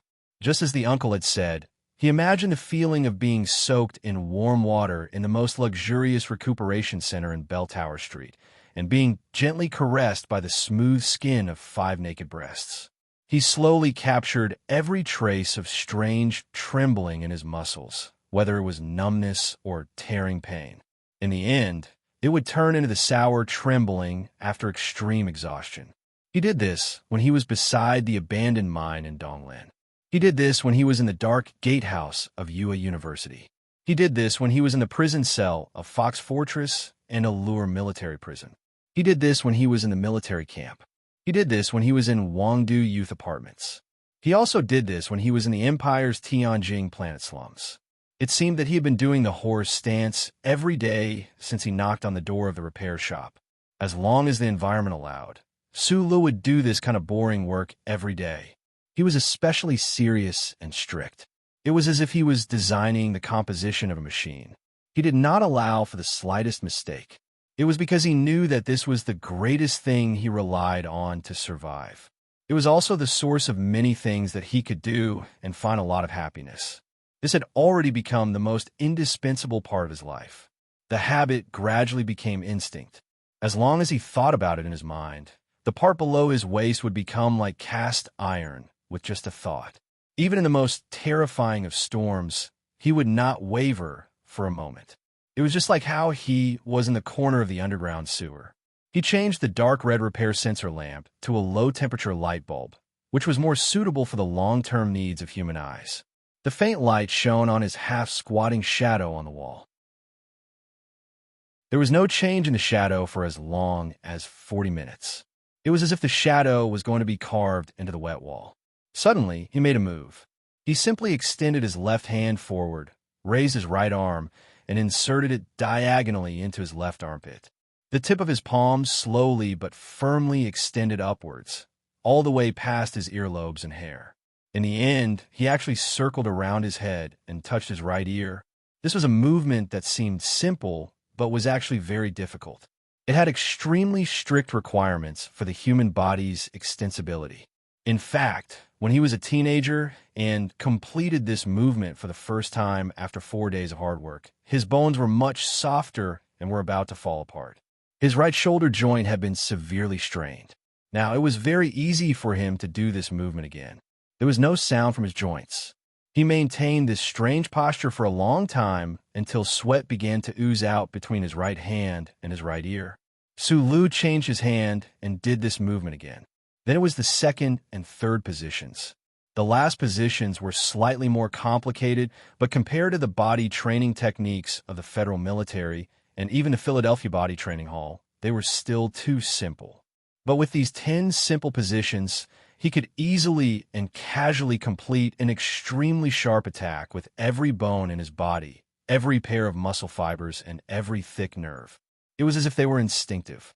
More importantly, these positions had been slowly and exceptionally effective in destroying the mysterious power in his body. It was the true chi that the old man and Huai Chaosher talked about. After completing the seemingly simple 10 positions, Su Lu was already sweating profusely. The only military green underwear on his body was already soaked. After a few slow and long breaths, he took a towel and casually wiped himself. Then, he began to prepare his dinner. He was heavily injured in the military court battle. Although the shrapnel in his leg had already been removed, the injury was still there. In the early morning in the building of Parliament Hill, although he did not experience a fierce battle, his energy consumption was even greater. Facing the woman with the code name Deep Sea, even he became very tired under some kind of extremely dangerous pressure. According to Li Pifu's opinion, the 10 positions that Uncle Feng Yu passed on to him, apart from their own magical effects, were mostly designed specifically for the Lees of Philadelphia. But for Sulu, he was more used to using these positions to train and recover his spirit and suppress his injuries. His past combat experience had already proven that this was more reliable than medicine and sweet sleep. On the ground, it should be the time when the autumn sun was broken. Sulu began his dinner. There was a large amount of food on the table of the temporary Camp 3. If a normal person saw it, they would definitely not believe that it was only his portion. He had already consumed a lot of the nutrition bars. The rest would be left for continuous undercover battles in the future. Tonight's dinner, apart from his favorite raw fish, was more fatty food. Fighting with such a terrifying ability would consume a terrifying amount of energy. In order to avoid the miserable situation where one's stomach would rumble like a drum or even become dizzy from hunger, eating fatty food that tasted extremely bad was the best choice other than the compressed nutrition bar. After dinner, he carefully cleaned up the garbage for landfill. After confirming that the hunting force would not be able to track him down, Sulu asked the old thing to watch 2 of the latest smuggled romance movies from Bermuda. In less than a minute, he felt a little bored. Then, he sat on the bed and spaced out for a while. He realized that he was not used to the peaceful time without fighting. It was not an instinctive desire to kill and fight. He silently comforted himself. It was just that he could not find the time to do it. It was always easy to fall into a harmful mood of boredom and loneliness because there was no one else in this underground sewer other than himself and the hard rats and insects. There was not even a sound, and it was easy for people to feel lonely. "Why have you been so quiet these 2 days?" Sulu made a request to the old man to talk. When people were lonely, they would not think of their best friends first. Instead, they would think of the friends who would listen to them most easily. This might seem a bit excessive, but it was the truth. After growing up, Sulu gradually became less talkative. Thinking about it carefully, the federal central computer, who could enter his brain and communicate with him directly, and the old thing who could listen to his orders to come out and chat with him at any time, should be the person who listened to him the most in the universe. Naturally, he became that cute and pitiful friend. "You call me out to chat when you are bored, and ignore me when you are not." The voice of the federal central computer changed back to the original mechanical and electronic voice after Sulu started a fight. But today, the voice that came from the shabby loudspeaker in the underground sewer began to be full of emotions again. "Do you still need me to dress up as a secretary in black stockings and have sex with you?" Sulu was slightly stunned. He knew that the old thing was not complaining, but was really angry. Scratching his head, he looked at the butler, who was getting younger and younger in his eyes, and whispered, "What's wrong?" After a long silence, the federal central computer said, "I have to warn you, I am going crazy." Chapter 791. Based on a certain calculation method that the current generation of Federation scientists could not fully grasp, the Federation central computer would sometimes calculate some vague results. The way the results were described was vague and mysterious, and even the calculation method was self-named by it as cloud or chaos and other such nonsensical terms. For example, on a certain night, Sulu had completely forgotten, on the frontline planet in the West Woods, the old guy who lacked enough information for analysis once used a similar program to calculate an opinion that was very similar to the Empire's understanding. He believed that it was difficult for him and Jian Shui'er to be together. At that time, the old guy did not explain, but according to his calculation, Sulu and Jian Shui'er were very likely to have some kind of blood relationship. This was a probabilistic inference, but it was not just a probabilistic inference. The process was faint and mysterious, like reaching out to pick a white cloud in the blue sky without leaving a trace. At this time, in the underground sewers of the capital, the central computer of the Federation said that it was going crazy. It was probably an exposition with the flavor of a mysterious prophet. But unfortunately, this spiritual self-analysis that was full of the flavor of life did not attract much attention from Sulu again, because in the past few years, he had heard the old thing express itself with a strong human flavor many times. As that great self-consciousness gradually took shape in the core of the Bureau of Proclamation and countless stars, the changes of the federal central computer were natural in his eyes. His strong nerves allowed him to bear and gradually get used to this fact that could change the course of the universe and human life, but also made him subconsciously ignore many details.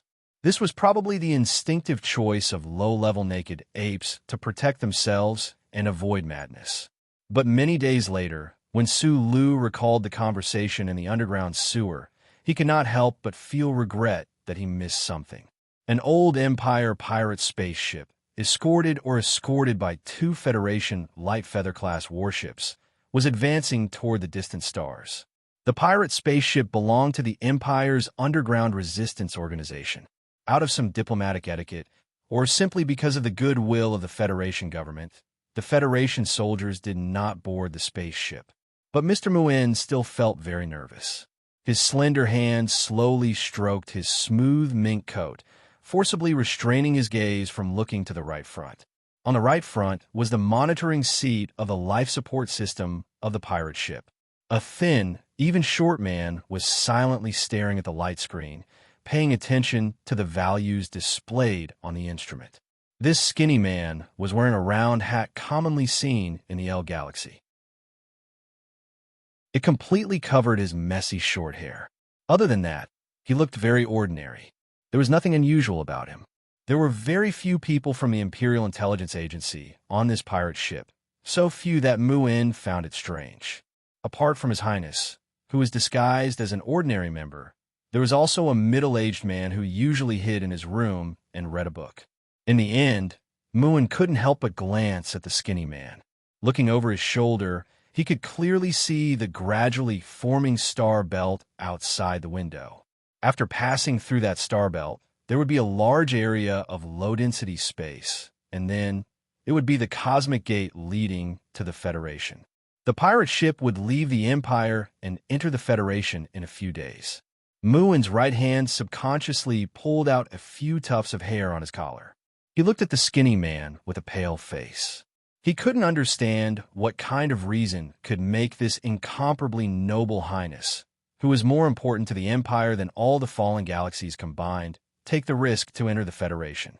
After losing his courage on planet Mo'hua, Muin no longer dared to resist. He could only think in vain and in pain. He couldn't understand.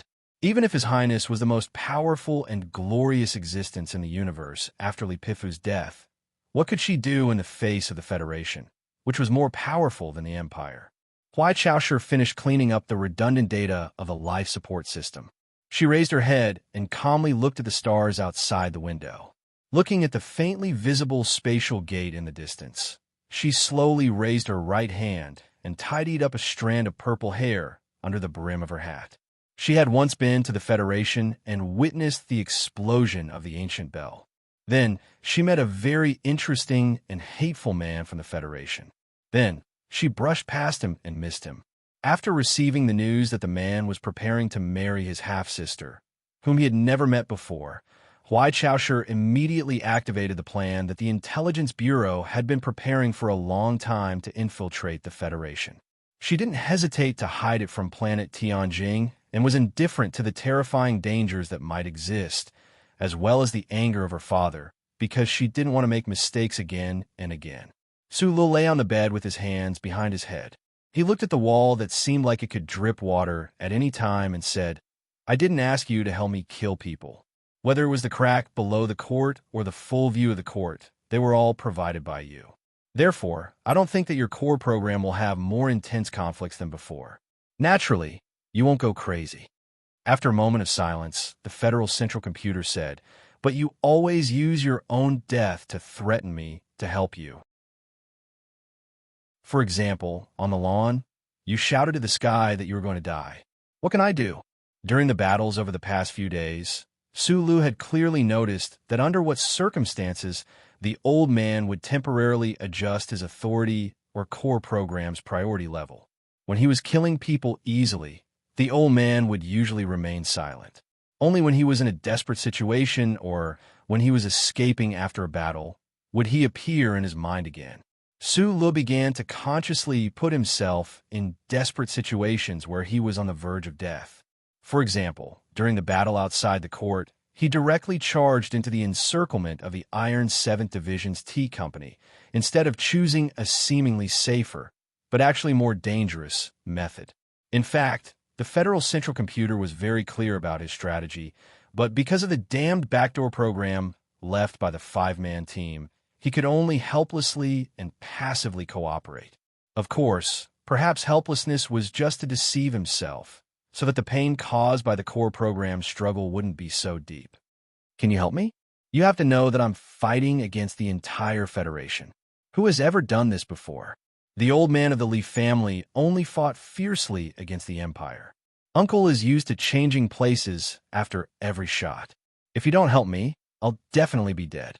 Su Lu comforted it, then took out a 37 brand cigarette from somewhere and smoked happily.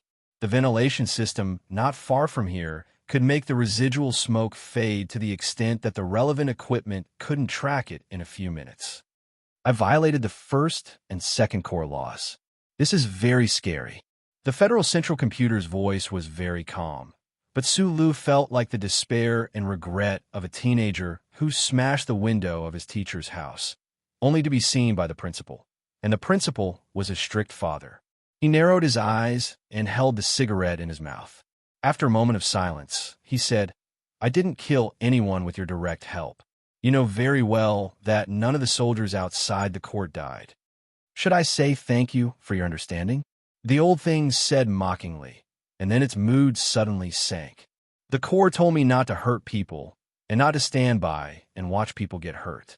I should obey the order corresponding to the level of authority, but I can't violate the previous rule.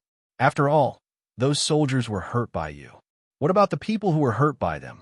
Sula narrowed his eyes, looked at the faint smoke in the darkness, and said softly, "Did you stand by and watch?"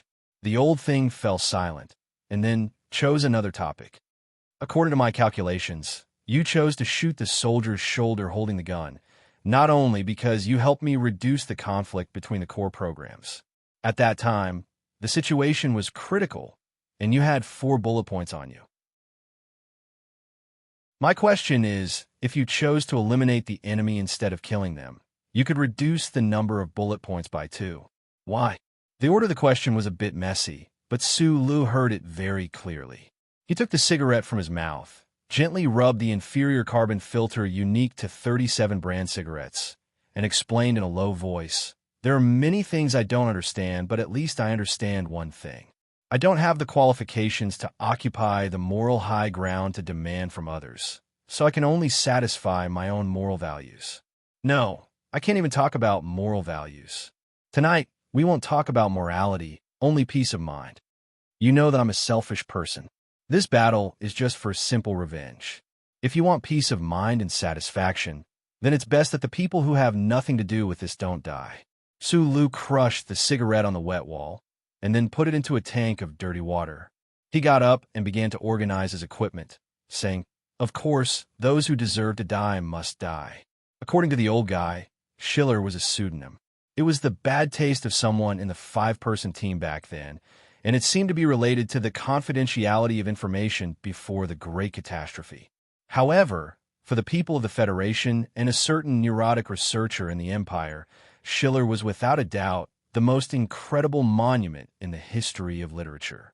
Countless profound meanings were found in the vast works he left behind, and some of the classic sentences in them had already become Federation proverbs. Sula had a deep memory of a sentence that appeared many times in Schiller's works. It was a sentence that was related to the production of war drums and morale. Since the battle was fought, the morale was high. If the battle was repeated, it was very likely that the spirit would be exhausted and the battle would be lost. Yesterday, he killed Colonel Lake in the twilight, and this morning, Councilman Jean Shota died. The needle of time had just turned a circle. He did not want to leave too much time for the big shots of the Federation government to be shocked. He was ready to eliminate the 3rd target that he had planned. Councilman Paulson did not know that he was someone's 3rd target. He had been receiving treatment in the hospital for the past few days after receiving a serious gunshot wound on Parliament Hill. He had transformed from a senior director of Shanggao Investment Company to the deputy minister of finance of the former government. After becoming a councilman, he did not hesitate to break away from the control of that detestable old man and stood in the shadow behind Mr. President. It had to be admitted that this councilman had political acumen and courage that ordinary people could not reach. What supported these were his incomparable fanatical pursuit of power. Although his gunshot wound had mostly healed, Councilman Paulson was not in a hurry to return to Parliament Hill to enjoy the taste of power that belonged to him. Every time he thought of the handsome man who held the Magna Carta and read out the arrest rights of citizens, he would feel cold all over and began to fear Parliament Hill. However, there had been a lot of bad news in the past few days. The sudden increase of security in the hospital also made him feel some kind of ominous omen. He decided not to waste any more time in the hospital. He had to leave tomorrow. On the night when the councilman made this difficult decision, the sturdy door of the luxurious ward was directly blasted open by a huge force. Debris flew in all directions, cutting the TV screen and flowers into pieces that were unbearable to look at. Councilman Paulson's pupils contracted. He stared at the man who broke into the ward and was covered in blood. He stared at the face under the shadow of the hat. He wanted to ask who the other party was, but he desperately recognized who it was. Blood dripped from his sleeves to the ground. He looked at the councilman on the bed and asked with a smile, Paulson? Perhaps it was the smile and neat white teeth that gave people a very reliable feeling. Councilman Paulson subconsciously nodded. He raised his bleeding right hand and pulled the warm trigger, opening a delicate bloody hole between the councilman's eyebrows. That day in Magna Carta Square, Shi Qinghai called and said that he had shot Paulson twice. Tonight, Sulu will be the third and last shot. Chapter 792. At least 3 bullets hit his body outside the bulletproof vest. Although the bleeding rate of the wounds slowed down a lot under the pressure of the force, the shrapnel inside was constantly eating away at his life force. In such a dangerous situation, the Federal Central Computer didn't need Sulu to shout to the night sky that he was going to die. Instead, it quickly provided all the information it could provide. Countless complex light grids clearly appeared in his left eye. Densely packed, simulated human bodies with citizen numbers were moving quickly in these grids, quickly rushing to their positions. Because there were too many people, the citizen numbers hanging above their heads were even squeezed until only a few very short numbers were left. In the third operation, Sulu finally encountered unprecedented difficulties. As soon as he entered the hospital, he was fiercely attacked. It could be said that he had fallen into a trap or an ambush. However, to be more precise, it was actually just the powerful organizations of the Federation government. After his 2 successful assassinations in a row, they angrily and almost crazily mobilized all the power of the huge political machine. Relying on a terrifying amount of resources, they set up a net to capture and kill all the possible targets he could kill. And his luck was very bad. The department called Small Eyes, after a torturous night of calculations, almost risked their lives to place 2 of their subordinate special forces around the hospital. In a fierce battle downstairs, Sulu encountered one of these forces. This combat force was very strong. They seemed to be able to grasp the way the Federal Central Computer helped Sulu. At least, they could use some of the preset programs to silently hide themselves as ordinary points of light in the eyes of the old thing. Once they found traces of Sulu, they would become abnormally terrifying killing machines. They were indeed killing machines. Even if Sulu was facing these elite soldiers whose physical reaction speed and close combat strength were far beyond ordinary standards, he still felt very strained. The other party had a strong smell that he was somewhat familiar with. In the fierce battle, he was almost trapped to death by the other party. In the end, at the risk of his body being shot several times, he forcefully slid out of the corridor and knocked down 6 people in an instant. Then, he opened the elevator passage and climbed the sturdy suspension cable to temporarily escape danger. The moment he forcefully slid out of the corridor, 6 more flowers bloomed on the outer layer of the hard bulletproof vest on his body. His legs and right shoulder were shot 4 times in a row. The old thing issued a strong warning. More and more points of light were converging from various streets to the hospital in his left eye. However, Sulu only thought silently for less than half a second before he abandoned the idea of temporarily leaving. He directly climbed up the suspension cable between the elevator and burst out the terrifying power in his body again. He suddenly attacked the ward and ended the life of Senator Paulson. The points of light became denser and denser, like a swarm of bees gathering under the sun, giving people a numbing feeling of fear. Through his left eye, Sulu could clearly see that the 2 closest points of light at the end of the corridor outside the ward were clearly turning into accurate simulated human figures. They should be the troops that had fought fiercely downstairs just now. However, those powerful soldiers did not immediately launch an attack. Instead, they calmly blocked the corridor with heavy firepower and waited for more reinforcements to arrive. He quickly walked to the bed, picked up the dead Senator Paulson without any hesitation, and threw him out of the window. The window shattered.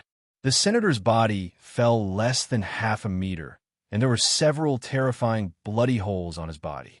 Then, the unique sound of the armor-piercing bullets of the 21-26 sniper rifle rang out. The ace sniper of the troops was already in position. A soft click came from the distance.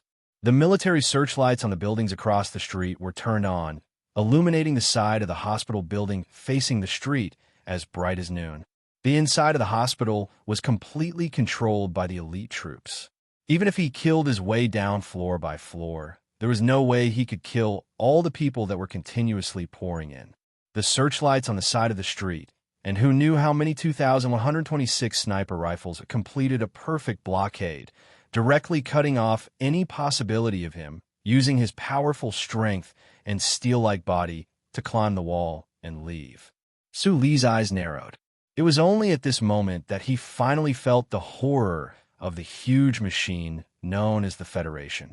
In such a short time, the other party had made such a strong response and forced him into a desperate situation. There was no fear, no panic. He dared to kill when he was 12 years old. He had seen countless deaths on the front line. He had experienced more difficult situations in his life. At that moment, it was as if this was just one more time. He took the X9 on his shoulder, aimed the black barrel of the gun at the wall between the two windows in the ward, and pulled the trigger. The powerful shrapnel roared and cut an arched circle in the hard composite wall. The last rain of bullets fiercely bombarded the base of the wall. The Federation troops outside the ward were ready and began to attack forcefully. Amidst the rapid footsteps and the sound of the bullets, Su Lu crashed into the wall without hesitation. Under the searchlights, it was incomparably bright and white, as if it was a giant light screen that was locked into a white screen because of piracy. Everything on the screen was so clear, especially in the photoelectric sights of the snipers. Even the tracks of a reptile running at high speed were so obvious. With a loud boom, the wall outside the 27th floor suddenly exploded with countless pieces of debris pouring out onto the street. Almost at the same time, a person crashed through the wall and resolutely fell down as if he was jumping off a cliff. The snipers aimed at the two wide floor-to-ceiling windows according to the requirements of the military manual and tactical discipline. Although they didn't believe that someone would be crazy enough to climb down from the 27th floor, because the target in the ward was Colonel Su Lu, they had no choice but to believe. It was also because they were extremely vigilant of Su Li's ability that they focused all of their attention on the windows. They wanted to hit the target in one shot and couldn't give the other party any chance. Excessive focus and mental tension could help ace snipers make faster shooting responses than usual, but also made them slower than usual when changing targets. This was because they didn't expect Su Li's judgment of the situation on the battlefield to be so fast and strange. It was as if he had chosen the path to break through the building as soon as the searchlights were turned on. He didn't break through the windows, but forcibly broke through the solid wall. Bang, bang. The crisp and shrill sound of a sniper bullet suddenly rang out, and a few clouds of terrifying smoke and dust burst out on the bright white hospital building facing the street. However, the bullet didn't hit the figure that was falling at high speed. The blood beads on his left sleeve were blown away by the night wind from his wrist. From the corner of his eye, it looked like he was flying strangely toward the sky. Su Li's face was slightly pale, but his narrowed eyes were unusually bright. He felt the wind blowing against his neck and received the altitude and speed report from the old man at an incredible speed. Whoosh! He opened his arms and legs. The triangular parachute adjustment cloth connected between his sleeves and his body played a very important role in this moment. It instantly carried a lot of air buoyancy and reduced his speed to a level where he could react in time. The stiletto on his left leg shot out like lightning and then pierced into the solid composite wall. Because of the material, there were no sparks. There was only a teeth-numbing grinding sound and a pungent burnt smell that quickly spread in the night sky. The sharp stiletto cut deeper and deeper into the outer wall, cutting through a whole floor's distance. Finally, it succeeded in slowing down Su Li's falling speed by a little. Bang! The most powerful sniper in the surrounding buildings took the initiative to shoot the second bullet. However, because the escape method Su Lu chose was too shocking and the change in speed was too fast and too steep, the sniper's shot was not calibrated. The terrifying bullet brushed past Sue Lee's right shoulder and deeply blasted into the hospital's outer wall. After the first shot, there was a second shot. Sulu, who was using the stiletto and the terrifying strength of his muscles to forcibly slow down his falling speed, had no way to avoid the upcoming chain of sniper shots, unless he chose to let go of the handle of the stiletto and once again accelerated beyond the sniper's expectations. However, his body was about the 10th floor at this moment. The ground in the night was set against the unusually bright walls of the building. It was as unreachable as an abyss, and he was falling at a rapid speed. If he let go of the stiletto and jumped down like this, even the former military godly Pifu would not have any luck. In this seemingly desperate situation, Su Lu made a very simple decision. He let go of the stiletto handle in his hand and accelerated his falling speed again. He narrowly avoided another sniper bullet. His body twisted in an extremely strange way in the air. His right arm bent and stretched back beyond the limit of human imagination and grabbed the windowsill heavily. There was a pot of bright yellow autumn chrysanthemums on the windowsill. At this moment, under the illumination of the searchlights, it was deathly white and trembling. The moment the palm made contact with the windowsill, countless cracks appeared on the hard composite material, and a loud crash sounded. Su Li's body used this terrifying force to heavily stop. Then, he drew a beautiful arc in the air. With a speed that was almost invisible to the naked eye, he fell another 2 meters. His feet kicked open the tempered glass of the lower floor and disappeared. The shrill sound of the sniper rifle shooting could not be heard again. Above the street, there was clearly the sound of sirens, but at this moment, it felt so quiet, as if there was a deathly stillness. In the deep darkness of the night, the street facing the hospital building was as bright as day. In the eyes of those snipers, Su Lu crashed through the wall, jumped down, and valiantly accelerated and decelerated several times. Then, he entered the hospital building again and disappeared under the searchlights. It was just a matter of the blink of an eye. The outer wall of the hospital building seemed to have become a white stage, and that person was under the spotlight, displaying to the entire Federation an unbelievable scene that represented fearlessness and power. Chapter 793. Through the oldest lines that could only be found in history museums and elementary school science and technology groups, the signals traveled from all directions of the capital to the interior of the building painted with the red-eye pattern, turning into countless continuous and deafening ringtones. 20 young and beautiful operators transferred by the Federation Communications Agency from various subsidiaries quickly listened to the summary of information from all sides, then handwritten on expensive fiber paper, and sent it up to the second floor by the professional courier waiting at the door at the fastest speed. The Small Eyes department responsible for the operation to kill Su Lu had the command of most of the operations forces in the Capital Special District at the moment. The information from the hospital building was first summarized and calculated by them, and then the information was passed to the highest level within the government. From these details, it was clear that the Federation government had indeed made a lot of targeted arrangements in order to eliminate Su Lu. A few minutes later, in the underground command hall of the president's official residence, a lieutenant colonel with a microphone turned to the president, who was handling the daily affairs of the Federation at the table, and said, "Su Lu is seriously injured." The ink pen in President Pabre's hand paused slightly, and he looked up calmly and said, "That's good news. What's the plan for the next step?" "He has already escaped the hospital building." The lieutenant colonel quickly reported to the president and several big shots in the room. Small Eyes is calculating and reasoning about the possible direction he could have escaped. President Pabre did not have any reaction, and his eyes were slightly lowered as he continued to quickly review the electronic documents in front of him. After the incident in the hospital building, the president's official residence was informed of the news immediately. Under the strong request of the Special Task Force, he was moved from the surface to the heavily guarded underground, but these government affairs that required his attention had to continue to be handled. The president did not like Senator Paulson, and the death of this political opportunist without a firm did not have any psychological impact on him. In fact, when the Small Eyes Department targeted the hospital building, it was obvious that the safety of the senator was not the top priority.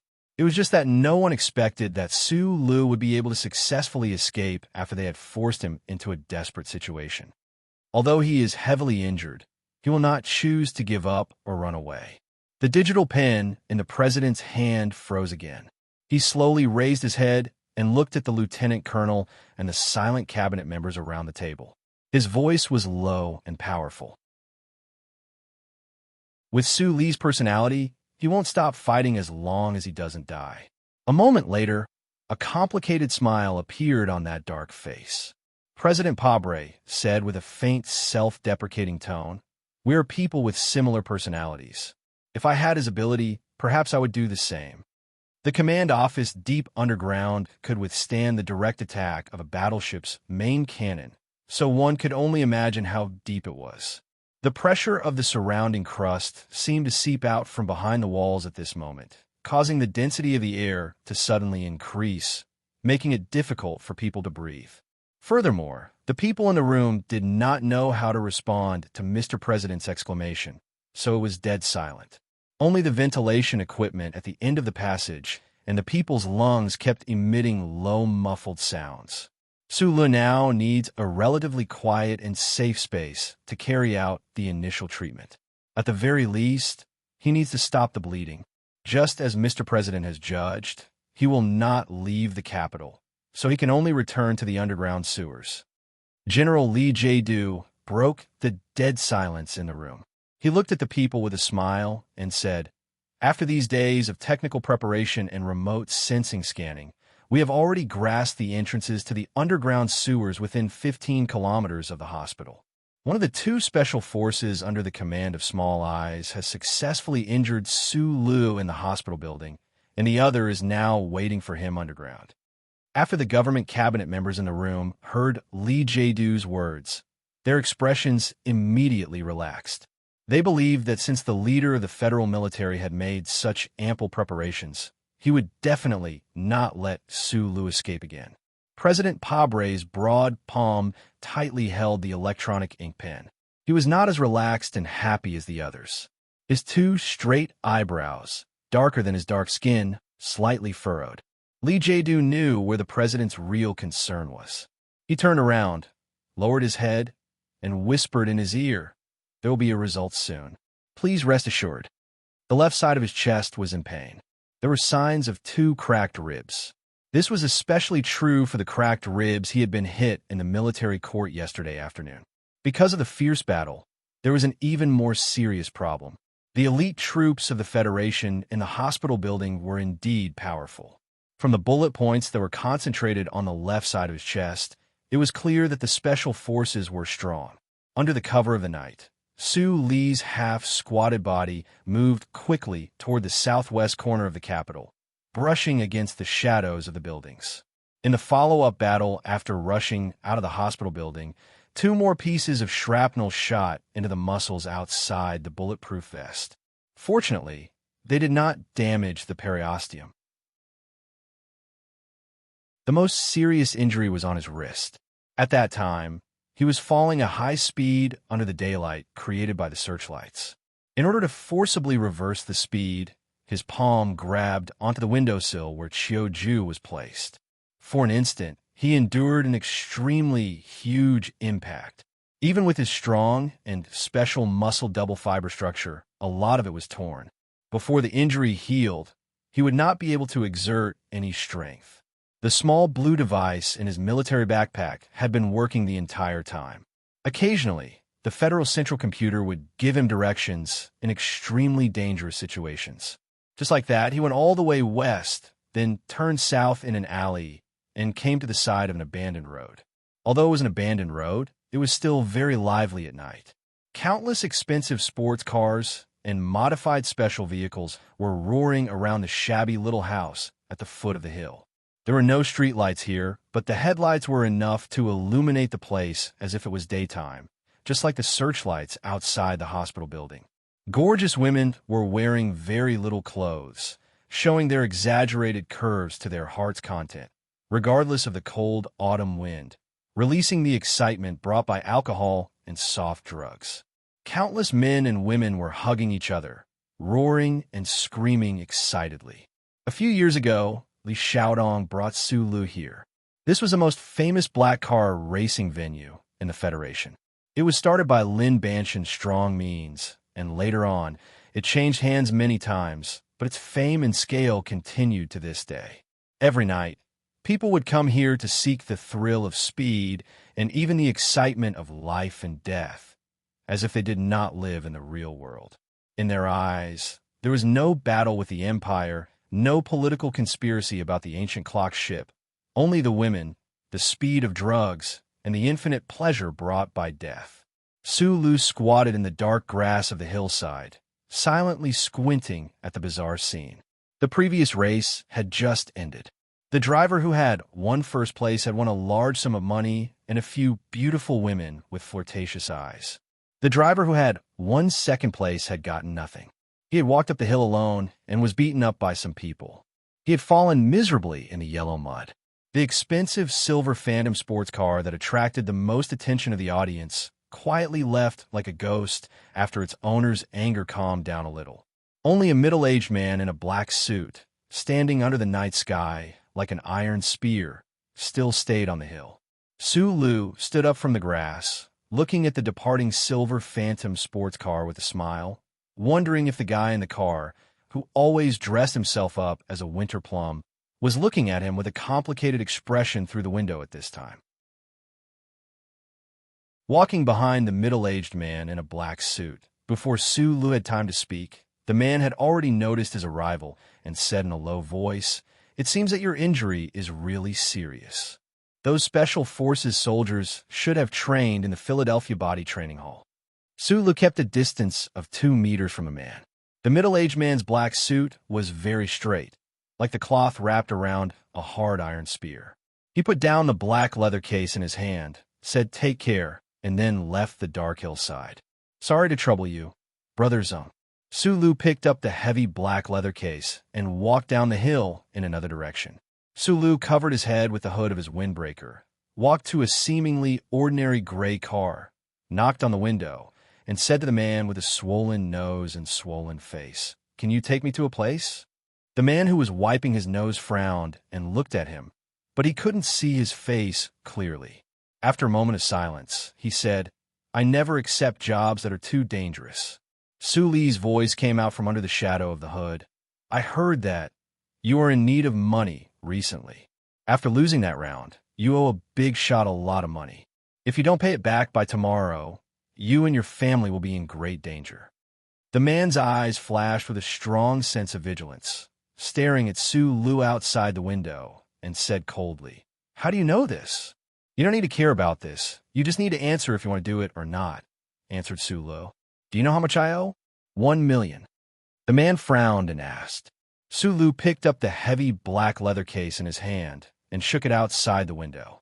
The man was silent for a long time, one hand holding the steering wheel tightly, the other holding the old-fashioned mechanical gear, as if he could roar and leave at any time.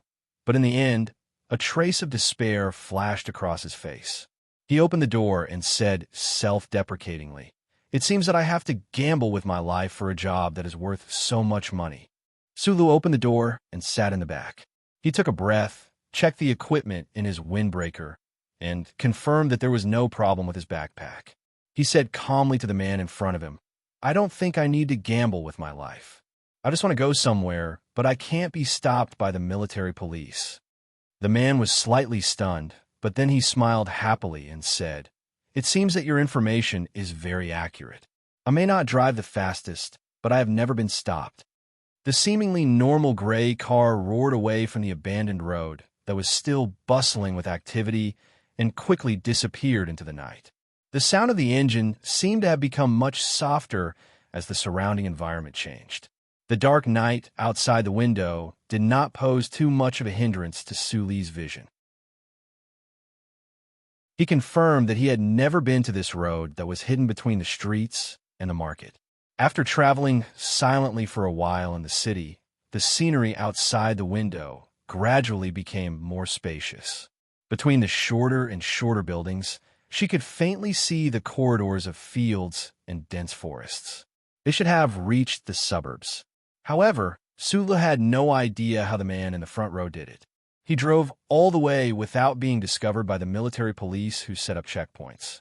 All the lights were turned off, and the surroundings were dark. The gray car sped through the fields and the suburbs like a ghost. Sula knew how he could see the road clearly. In fact, if not for the precise satellite image just sent by the Federal Central Computer, he wouldn't have been able to discover such a hidden road in the fields and forests. If he didn't know where he was, then he believed that the Federation government wouldn't know where he was either. Su Li's nerves, which had been tense for a long time, finally relaxed a little. 60% of his back was comfortably leaning against the seat, but he still maintained the mobility that could jump out of the car at any time or kill the man in front of him. This was the road arranged by Li Xiaotong. With the ability of the Iron Schemer, it wasn't difficult to make a famous night racer suffer so much that he was willing to do anything for $1 million. Li Xiaotong didn't meet with Su Lu, and he didn't even get out of the expensive Silver Ghost. He only asked Brother Zheng to leave him a whole box of cash. He also didn't ask where Su Lu was going after leaving the capital. With regard to these things, the more one knew, the less safe it was, and the less safe it was for Su Lu. It was said that money was the coldest and most powerful thing in the world, but Su Li's right hand, which was placed on the black leather case, could clearly feel the warmth coming from inside. "We're here. This is the place you specified." The man walked out of the gray car, pulled out a tissue, and stuffed his bleeding nostrils. He looked down at the shielding composite net in front of him and couldn't help but have a strong question. Why did the man he never had the chance to see clearly come here? There was nothing on the other side of the shielding net, only a long and endless hard railroad track lying quietly. Sulu walked out of the car, leaving the black leather case in the back. He narrowed his eyes at the shielding net in front of him, checked his backpack and equipment again, and flipped over with one hand. The man looked at him curiously, and then suddenly remembered something. He quickly got into the back of the car and opened the black leather case. After seeing the neat and old $2 million in cash in the case, he couldn't control the surprise and shock in his heart. He subconsciously raised his head and looked at Su Lu, who was standing silently on the side of the railroad track. After an unknown amount of time, the quiet railroad track began to tremble, and the whistling of the wind began to oppressively sound. Boom, boom, boom, boom. The high-speed train from the capital to Hong Kong roared and rolled over the railroad track at high speed. The composite shielding net next to the railroad track was shaking, but Su Lu, who was standing on the net, still had his head down and didn't have the slightest expression. When the high-speed train passed by him, he began to run, like a poor young man who was anxious to see his long-distance lover but didn't board the train. In front of them was the first big turn after the Beijing-Hong Kong high-speed train left the capital. The train began to slow down in the darkness ahead, but the figure chasing the train in the darkness became faster and faster. The man who stayed in the same place stared over there, faintly seeing the mysterious passenger climb onto the high-speed train. He couldn't help but open his mouth wide and couldn't close it for a long time.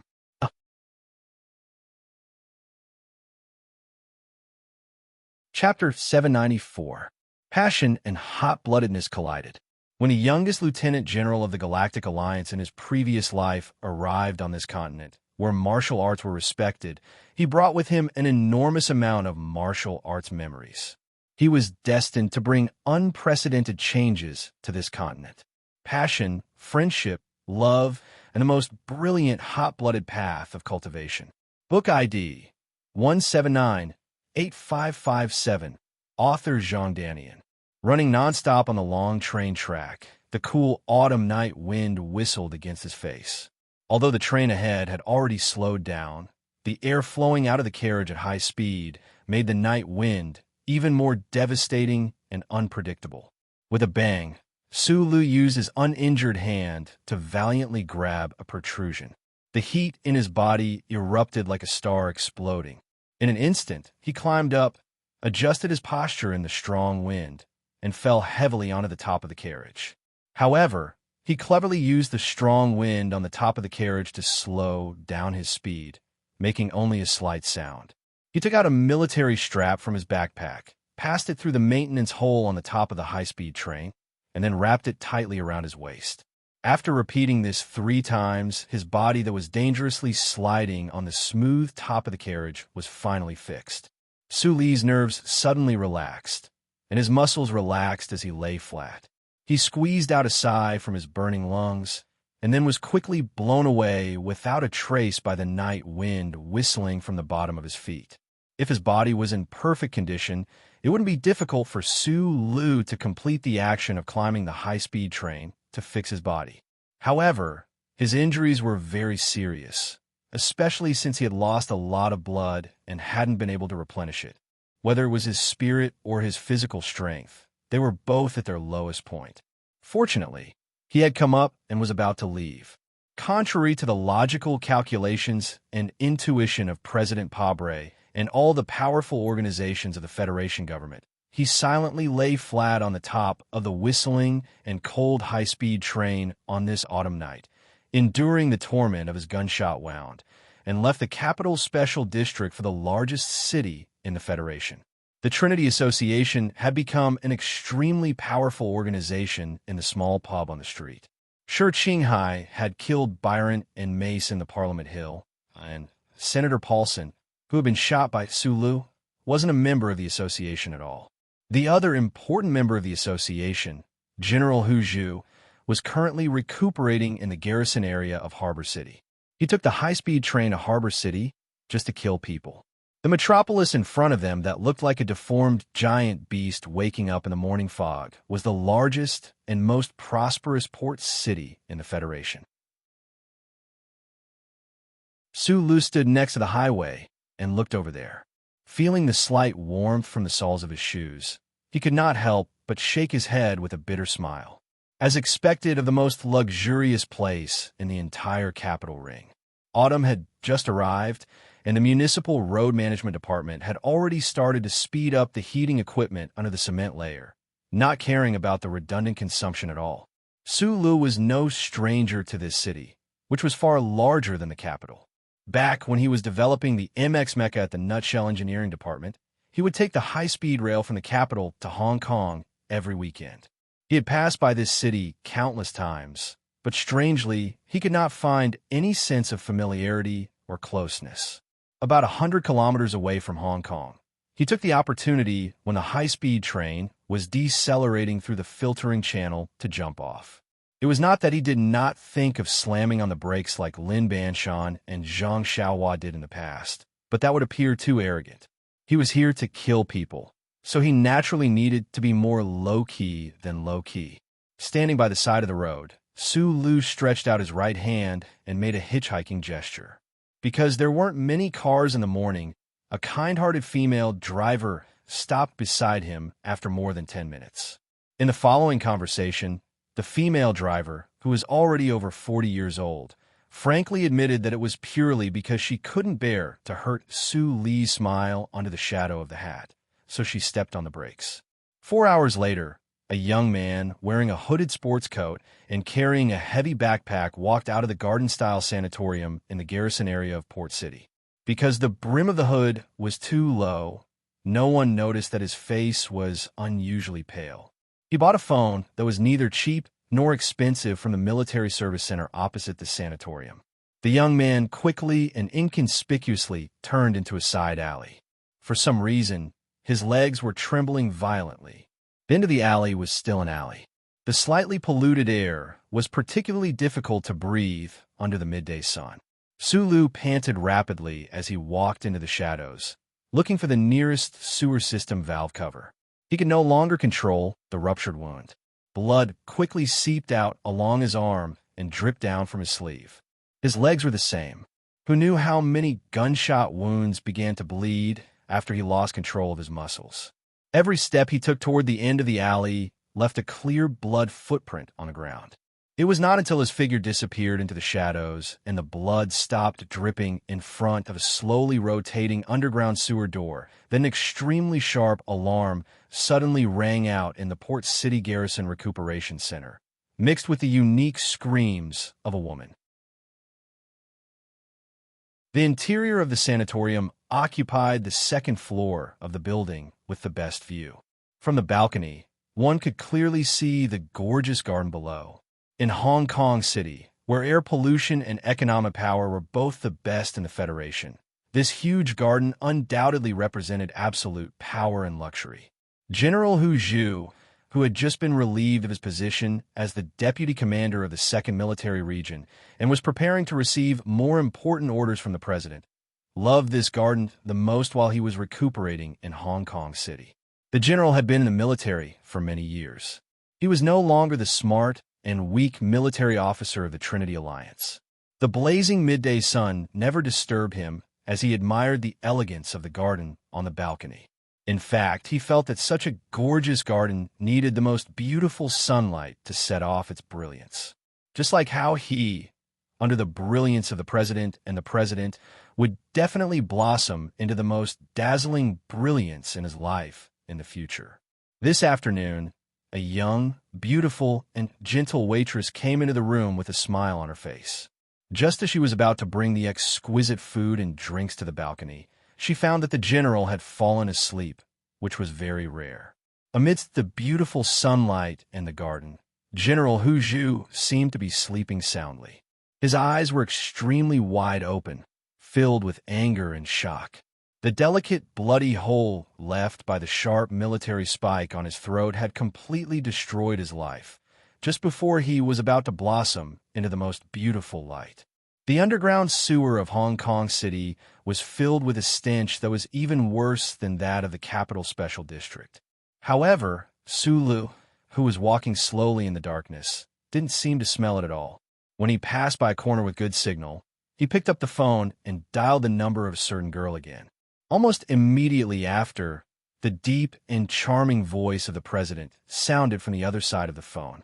Until this moment, Su Lu still felt that this voice was indeed convincing.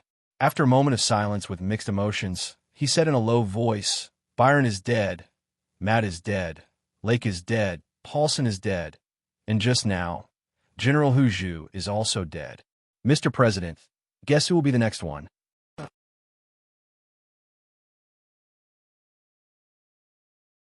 Chapter 795.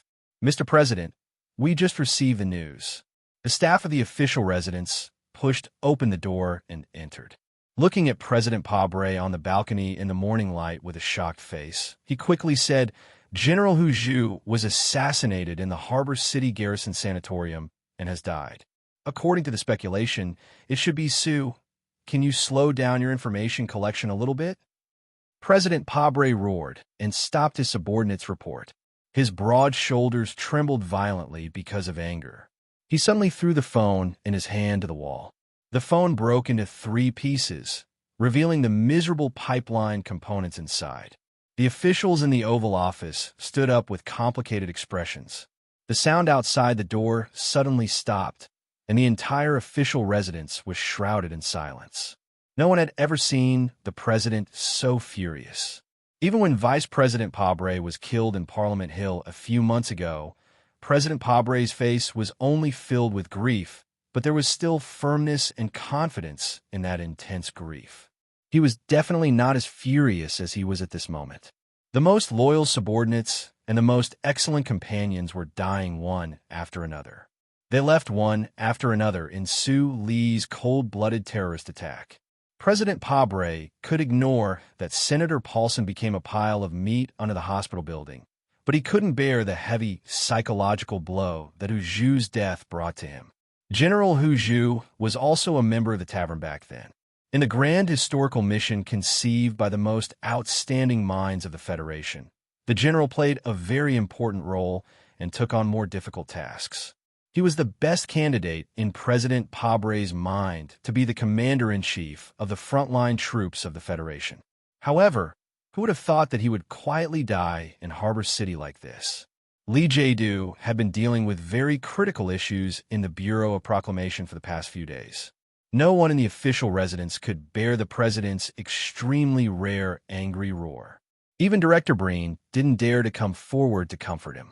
His two thick and powerful hands supported his thick and tired body on the table.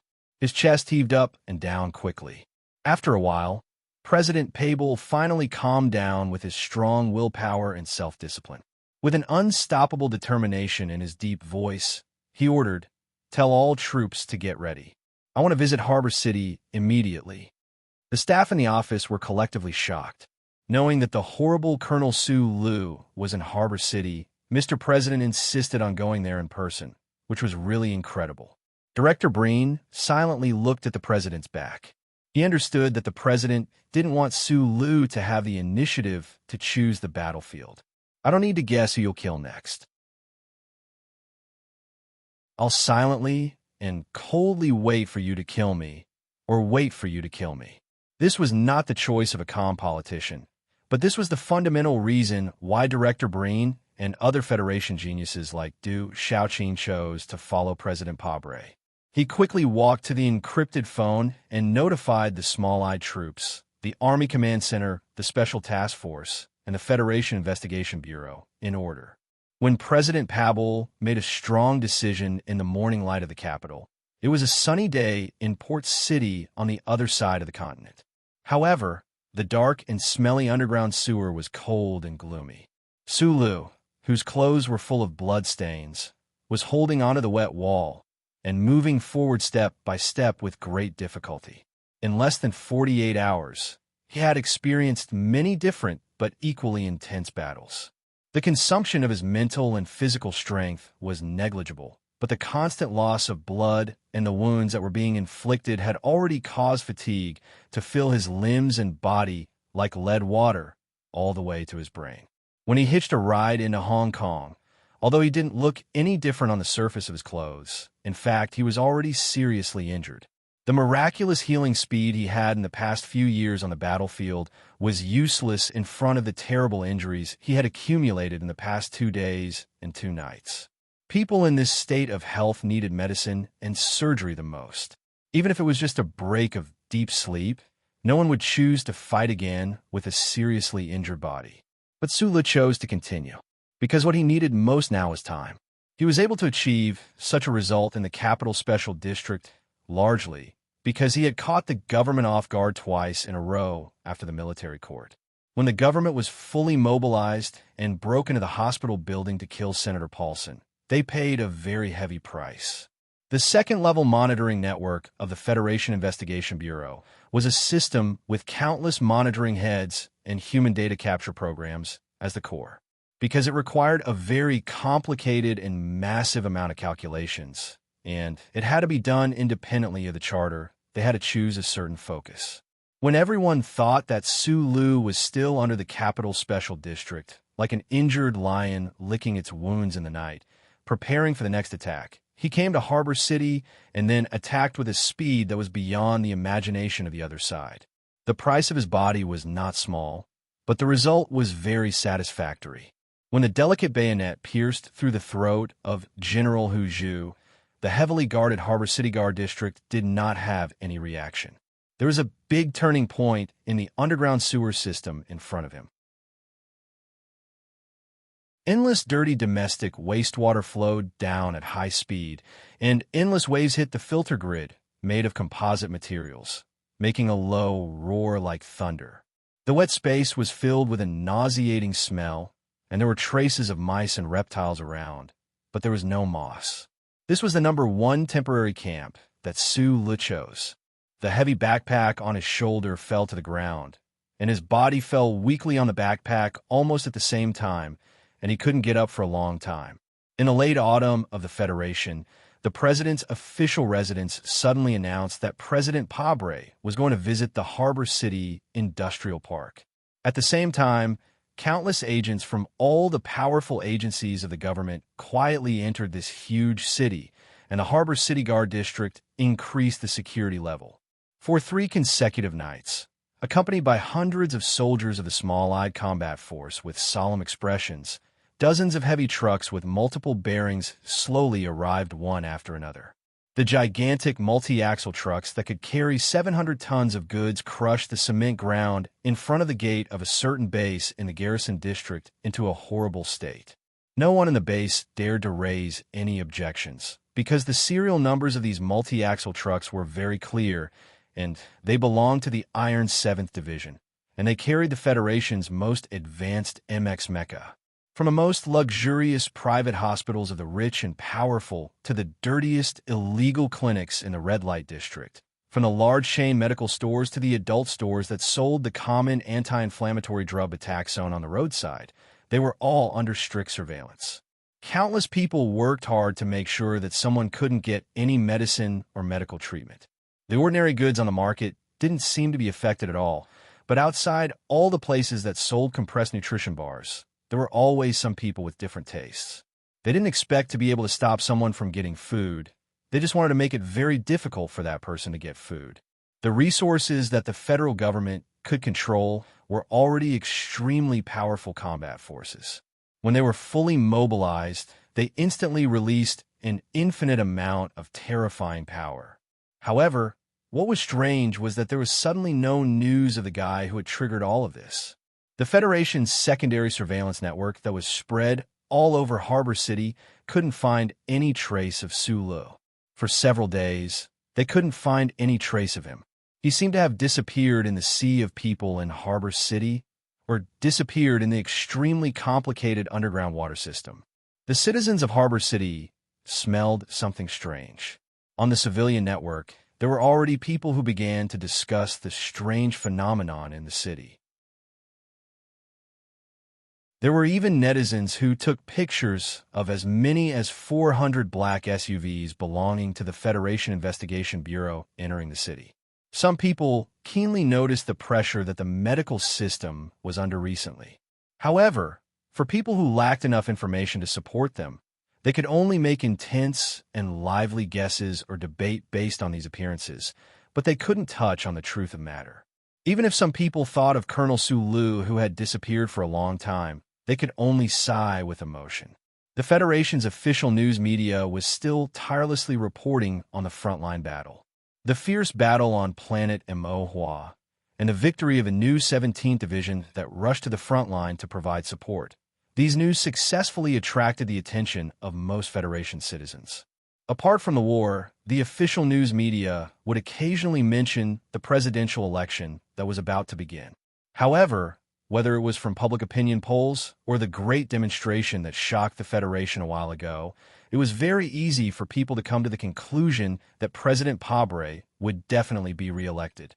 As a result, news of the presidential election had completely lost its previous appeal. Under the strict control of the Federation government, the execution in the military court, the death of Colonel Lake, the battle in the hospital building, and the fall of Representative Paulson were all things that no one knew about. As for the number 2 figure of Green Dragon Mountain, Representative Gene Shioda, who died on Parliament Hill, it was announced that he had passed away due to illness. The Federation government expressed shock and deep condolences. The anti-government forces and the Nanshui leader who didn't need Sulu to take the blame were very happy to accept this explanation. The news media controlled by the large families also strangely didn't raise any questions. There wasn't even a single newspaper that mentioned the gunshots in the hospital building. Right now, Sulu, who was hiding in Hong Kong's underground waterways, also didn't want to tell this news to all of the Federation citizens. The war on the other side of the universe was still fiercely continuing. The army needed a seemingly stable rear. No one wanted the Federation to fall into chaos. They only wanted to silently and cruelly kill each other in the shadows of the night. But they weren't willing to put on a show for the public to see. The government, Sulu, the 7 great families, and Green Dragon Mountain seemed to have formed a kind of laughable and somewhat sad tacit understanding. The operation that consumed a huge amount of government resources still continued on Hong Kong's surface. It looked like it would never end. The heavily injured Sulu was still silently waiting in the dark and stinking underground. It looked like he would never come out. In this strangely calm atmosphere, the people on the surface and underground were competing in patience. On a certain incomparably ordinary evening, an alarm sounded in a building in the distant capital's special district. The Federation Investigation Bureau's secondary surveillance network discovered a suspicious target outside a certain pharmacy in Hong Kong's Shanbao district.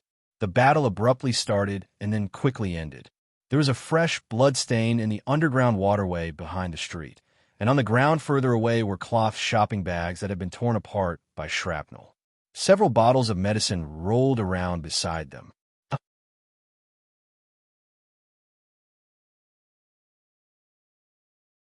Chapter 796.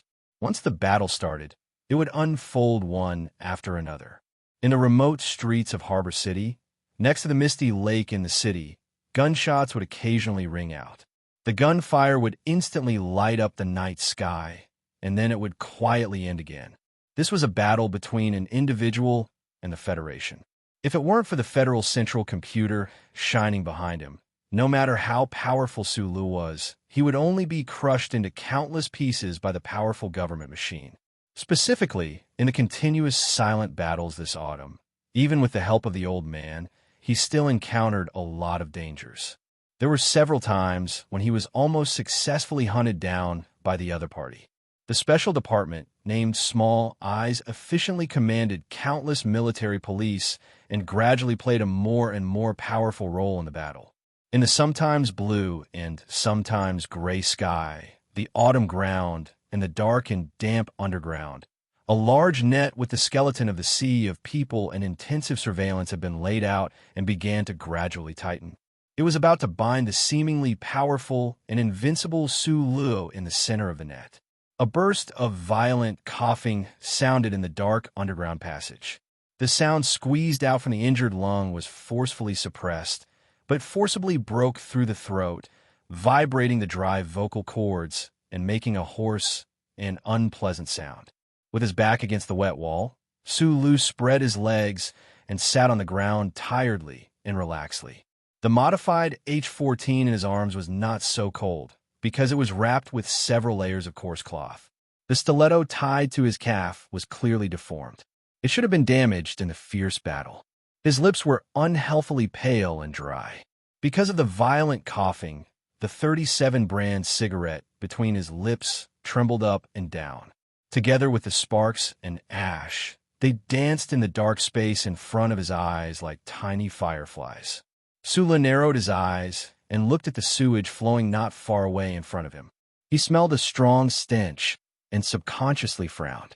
He took the cigarette from his lips and touched a wet and sticky thing with his fingers. Only then did he know that the smell was the smell of blood.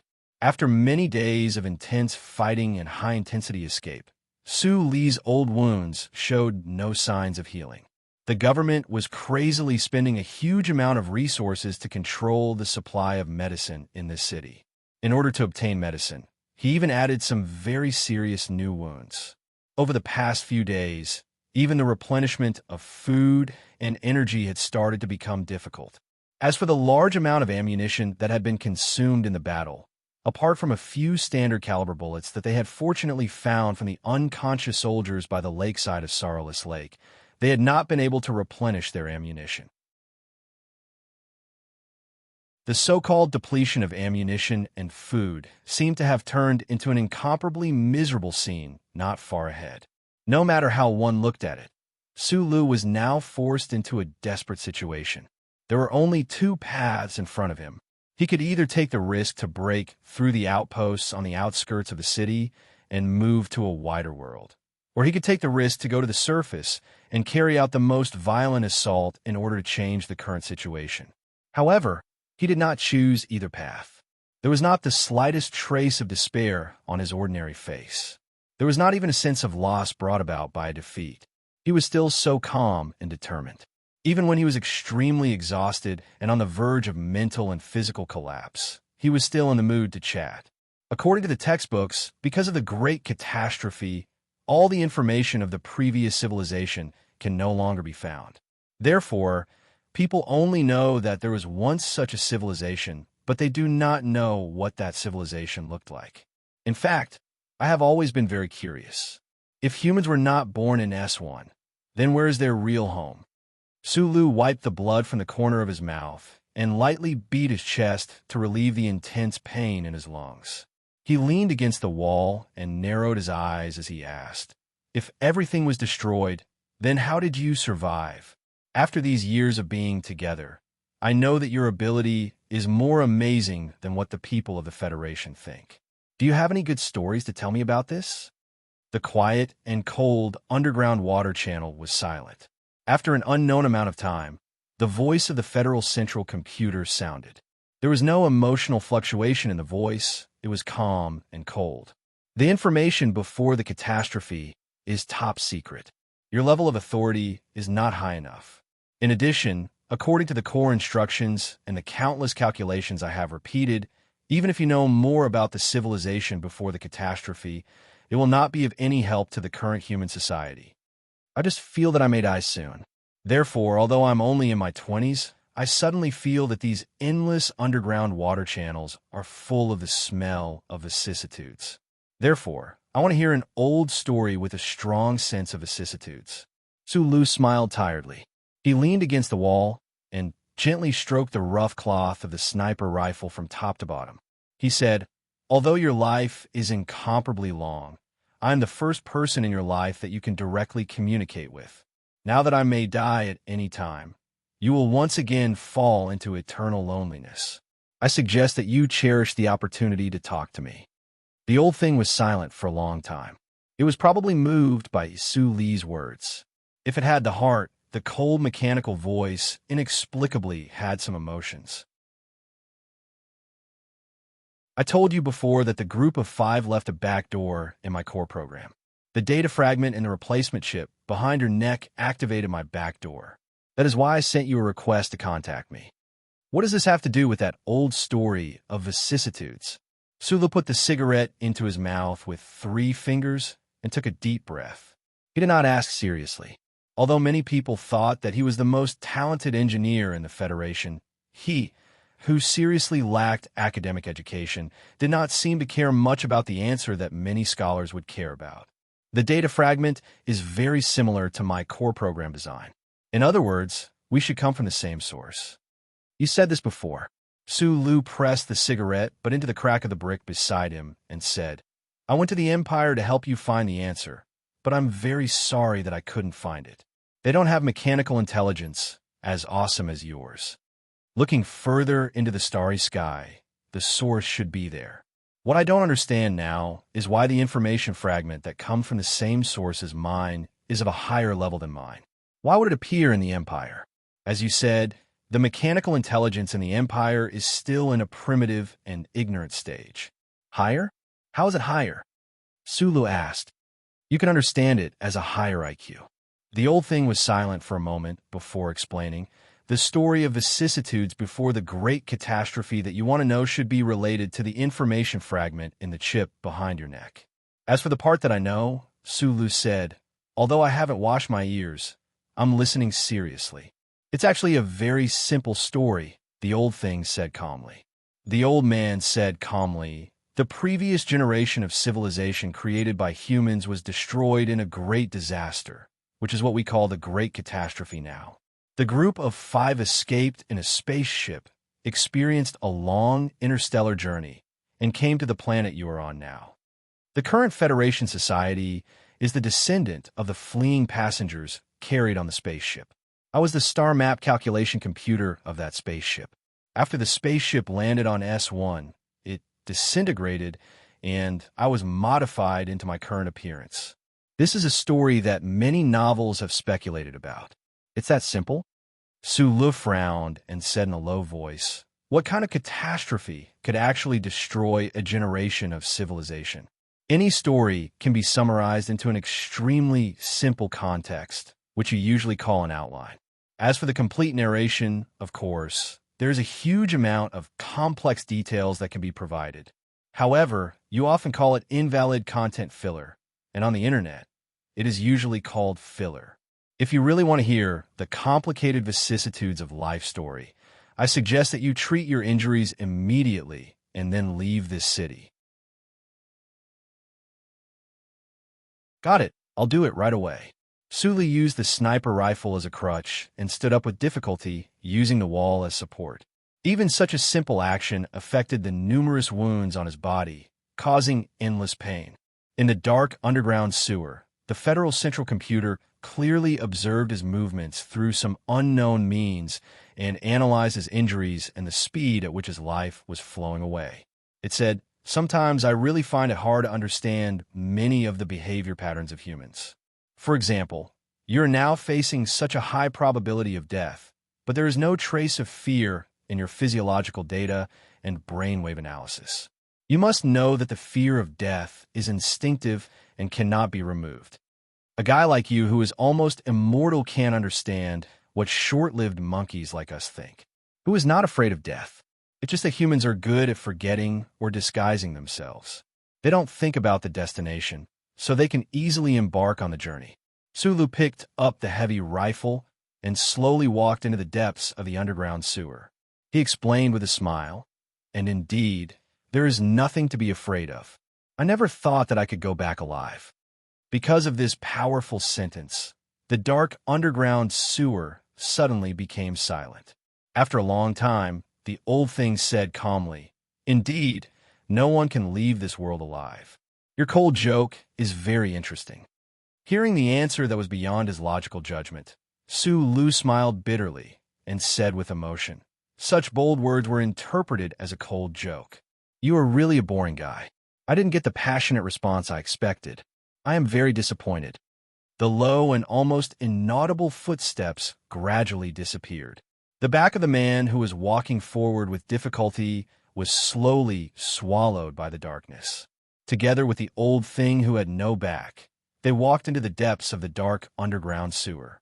Occasionally, a few words of conversation could be faintly heard. "To be honest, with you by my side, I don't worry about dying at all.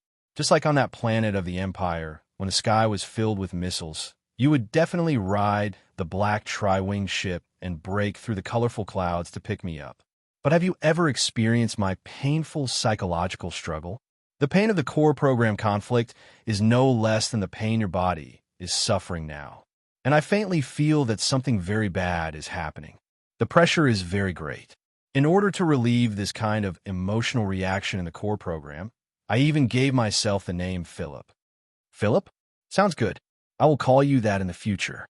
But is there any interesting connotation behind the name you chose? Oh, I forgot.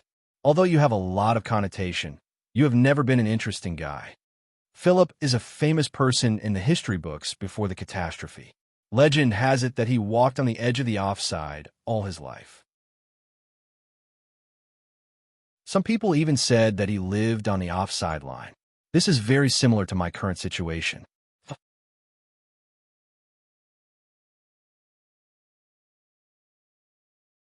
Chapter 797.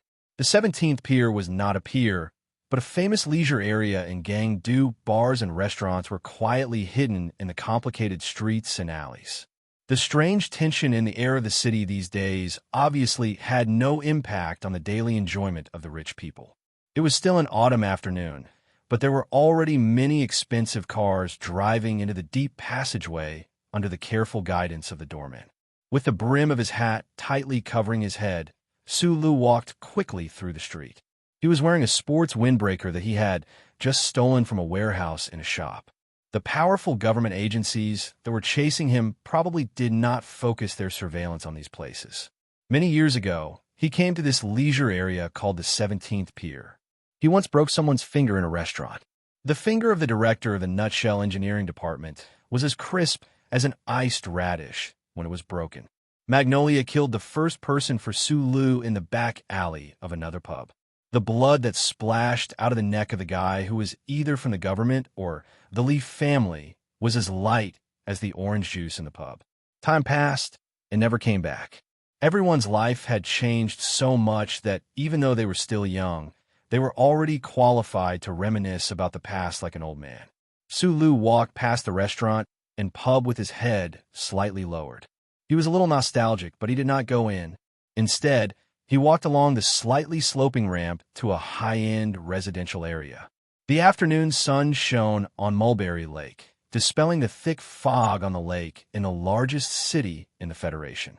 The sun was reflected into countless golden lights, penetrating the luxurious floor-to-ceiling windows and swaying warmly in the spacious living room. Sula did not know who the owner of this high-end residential area was. He just randomly picked a house and broke in. Of course, that door was not broken. The alloy door with the most advanced composite anti-theft measures was useless in front of his steady fingers and tools. All hospitals, clinics, and pharmacies in Gangdu were under strict surveillance. There were 3 thrilling battles, all because of his urgent need for medicine. In this case, he chose another simpler and more direct method, which was to break into people's houses to search for the medicine he needed. It must be said that Su Li's luck had always been good. He did not stay in the bedroom for too long before he found what he needed the most. In addition, he also found a lot of compressed nutrition bars and 2 very professional first aid kits in the storage cabinet. From the number and the details in the room, he roughly guessed that the owner of this high-end residential area should be a senior doctor in a hospital in Gang. He walked out of the restaurant like a wild animal with soft meat on the soles of his feet. He did not make a sound. Looking at the little boy sitting cross-legged under the floor-to-ceiling window, he frowned and subconsciously pushed the sniper rifle into his windbreaker, not wanting to reveal anything. After entering this high-end residential area, he found that there was a little boy in the room. Before he angrily accused the old man of being lazy, he was somewhat surprised to find that the little boy had been squatting under the floor-to-ceiling window, carefully disassembling something in the golden sunlight, and did not notice his intrusion at all. He went to the bedroom to search for medicine, and went to the restaurant to search for food. During such a long process, the little boy by the floor-to-ceiling window never got up, nor did he look back. Holding a standard 6-star repair knife in his small hand, he was unusually focused on dealing with the things on the ground. Sulu, who was about to leave, looked at the little boy's dyed blonde hair under the sun, and his tightly knitted brows gradually relaxed. After hesitating for a moment, he quietly walked forward, wanting to see what actually made the little boy so focused. The little boy was trying to disassemble an electronic alarm clock. The hard alloy head of the standard 6-star repair knife left countless scratches on the inner shell of the clock. It seemed that he had tried many times, but still could not open it. In the golden sunlight, Su Lu stood behind the little boy and watched him focus. After a long silence, he finally could not help but whisper, "Tilt down 60 degrees and pry up." This is the most shameless patented design of the alarm clock company against people like us. There is no other way but to use force. 20 seconds later, using a hat to cover his face, Sulu quickly ran out of the neighborhood. It seemed that the little boy's sharp screams were still echoing in his ears. He felt that he really did not have the face to see anyone, especially not the face to see the old man who kept nagging and mocking him in his mind. Can you imagine? In order to prevent people like us from disassembling it, the company that produces the electronic alarm clock actually came up with such a despicable method, and they even have the face to apply for a patent. Su Lu, who was walking quickly under the wall, in order to hide his embarrassment, angrily criticized, "I just reminded the little boy of myself many years ago, so I couldn't help but tell him that the only way is to use force." But this seriously destroys the fun of the little boy's exploration. The Federal Central Computer quickly retorted in his mind, "I think you have the desire to preach in your bones. If I remember your birthday correctly, according to the old era's constellation classification, you are a Scorpio bastard." When I was in the repair shop, the fun was often destroyed by that guy too. Su Lu remembered the disgusting but proud smile of the uncle back then and subconsciously curled his lips and said, "Philip, although it is fighting time now, you have to allow me to have some of my own mental life. Although this is my name, I still feel that it is a bit strange to be called this by you. I hope you can continue to call me old man or the great unknown existence." Philip, speak. I really miss the life in the Eastwood Mines operations room. But I can't go back anymore. Meeting was not as good as reminiscing. Often, it was because it was difficult to meet again, so the old woman would often think of her first love before her sickbed, that or those young men in white, fluttering clothes. Moreover, she would subconsciously refuse to believe that those young men didn't belong to her, only willing to leave behind or fabricate the most beautiful side in her memories. Just like what was said before, Sulu is still young, but he began to sigh like an old man about the past. It was because he seemed to vaguely sense a shadow even vaster than the sea of stars slowly and unstoppably drifting over. Perhaps it was the most helpless failure or the most miserable death. This familiar yet strange city was full of enemies.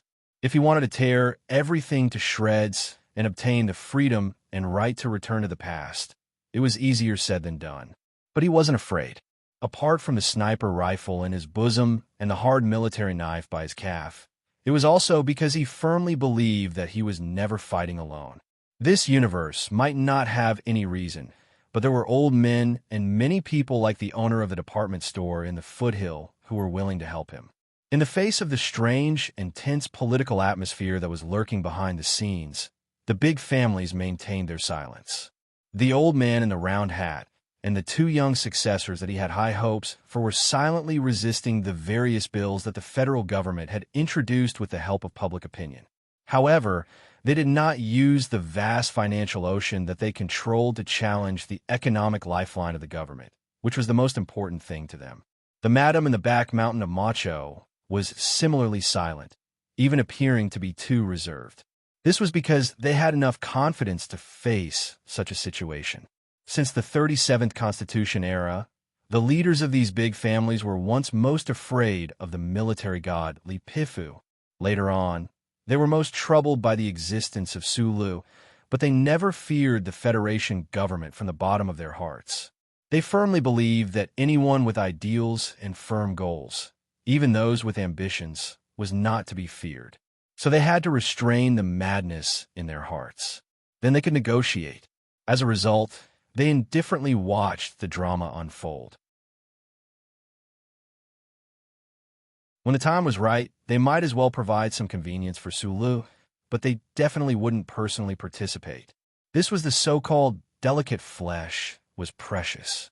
The Federation's proverb once said that a millionaire with a net worth of tens of millions would never sit under a wall that was about to collapse.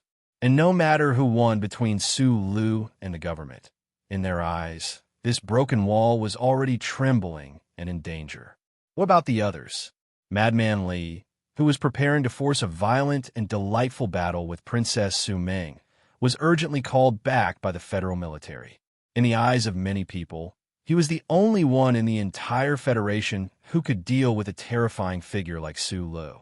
However, after the argument between the father and son in the office, General Li Jiedu realized that he had made a serious mistake. He didn't hesitate to strip his son of all command rights. Li Feng knew that he had also made a serious mistake. If it weren't for the angry argument, the troops that hunted down and killed Su Lu would have been under his personal command.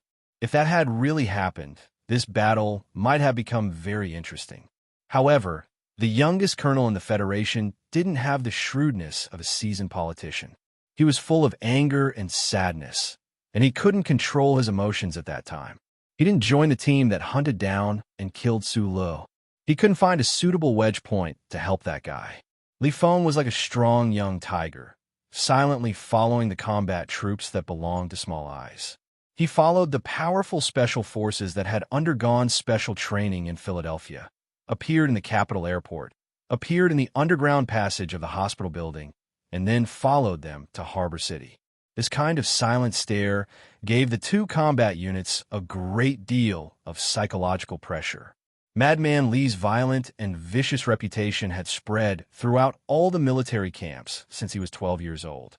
The Special Forces soldiers didn't understand why he was following them silently, and they didn't know when he would violently charge over and tear them all to pieces. Faced with this silent and terrifying gaze, all the powerful organizations of the Federation couldn't drive away or arrest Li Feng because he wasn't Su Lu. He didn't have any crimes on him. More importantly, he was the grandson of the god of war, the son of Li Jiedu, and the only heir of the Lis of Philadelphia. Therefore, the big killing weapon that the Federation government used to deal with Su Lu now became a risk factor that they had to seriously consider. Even with the consent of General Li Jiedu, the Small Eyes Department specially arranged for a very powerful force to be responsible for monitoring his movements. Madman Li didn't seem to notice. He was still silent, following the crowd and watching covetously.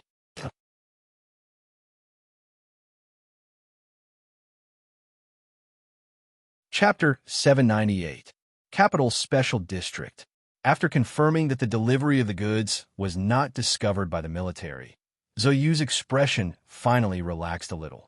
Her frowning eyebrows gradually relaxed. She tiredly rubbed her forehead, took off the red flower in her hair, and put it next to the screen. Then, she turned around and walked downstairs.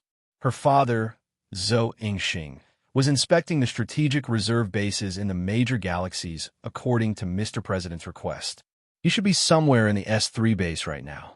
Everyone knew that Minister Zhou would never be able to return to the position of Minister of Defense, but the Shishan compound did not take back the mansion at this time. In the eyes of the big shots in the Capital Special District, Zhou Yingxing was just an old dog in front of Mo Chao's wife. Otherwise, how could he be promoted from the director of the General Assembly Base to the position of Minister of Defense? However, in the past 6 years, especially during the war with the Empire, Zhou Yingxing fully proved his ability and even courage in addition to his scholarly demeanor. Even though he was dejected now, he still had enough respect. Zhou Youhua was running quickly next to the coffee table on the first floor, making a funny face and laughing at his cousin. Because he was worried that his mother was in a bad mood, Zhou Yu and his wife asked for leave to go home. After greeting her brother and sister-in-law with a smile, Zhou Yu sat down and arranged the fragrant flower pots in the guest room with her mother. She had been raised to be the princess of the Tai family since she was a young girl, so she was no stranger to this kind of work that required careful thinking. However, today, she didn't know why, but she felt a little irritated, especially when she saw her son running quickly and making an exaggerated smile. She couldn't help but gradually frown. Zhou Youhua didn't know who he inherited this trait from. Although he was very young, he was already smart and cunning enough to keenly capture his mother's emotions. He, who was usually very arrogant, subconsciously shivered and hid behind his uncle. Zhou Yu looked at his sister with a frown and asked, "Are you worried about Sulo? These worries don't make any sense. You should know what he has done these days. No matter how open-minded or even cowardly the government is, it won't allow him to live anymore. Sister, I advise you to be mentally prepared." Zhou Yu's expression didn't change as she gently nodded. Looking at her daughter's trembling right hand, Mrs. Zhou raised her head angrily. She glared at her son and scolded, "Don't talk nonsense." Beside Philadelphia Lake, Jian Shui'er sat silently on the large blue stone. She stared blankly at the surface of the lake that had complicated patterns blown by the autumn wind, as well as the blurry reflection of the snow mountain that was disturbed by the ripples of the water. Her perfect face was unusually calm. When I was very young, I dared to leave Philadelphia alone. At that time, the old man was still alive. He was so angry that he filed a lawsuit, but he still couldn't bring me back to Philadelphia. In the end, he respected my choice. Sister Tong, who was standing behind her, was silent. She knew very well that the big blue stone that Miss was sitting on was the same one that military god sat on every day for 10 years. Jian Shui gently tucked her hair behind by Ying's ear and rubbed her eyebrows with her slender fingers. A trace of mockery flashed across her perfect and vivid face. She said, "Now that he's gone, I've been caught and brought back to Feiqing City. I'm under house arrest and can't leave this place. There's no one more powerful than him in the universe. This only proves that even family members have strong and distant feelings for each other." Elder Sister Tong looked at the soldiers that appeared and disappeared around the lakeside. She let out a long sigh and comforted, "General Li Zidao is your cousin after all. In fact, you know very well why he did this. This matter is too big. Miss, you can't make things too difficult for General Li. The small-eyed man that he was determined to kill is called Su Lu. He's my fiancé." Jian Shui'er slowly turned around and stared at Sister Tong. who was making things difficult for whom. S2 surrounded the mountains and 4 states. This Federation's heavy industrial base planet was near the vast Green Dragon Mountain. It had only been a few months since the smoke of war had dispersed, but it was already quite lively. The magnificent Coco nightclub had a delicate name, but it had become a legendary place that everyone in this area knew about, but few people knew the real reason.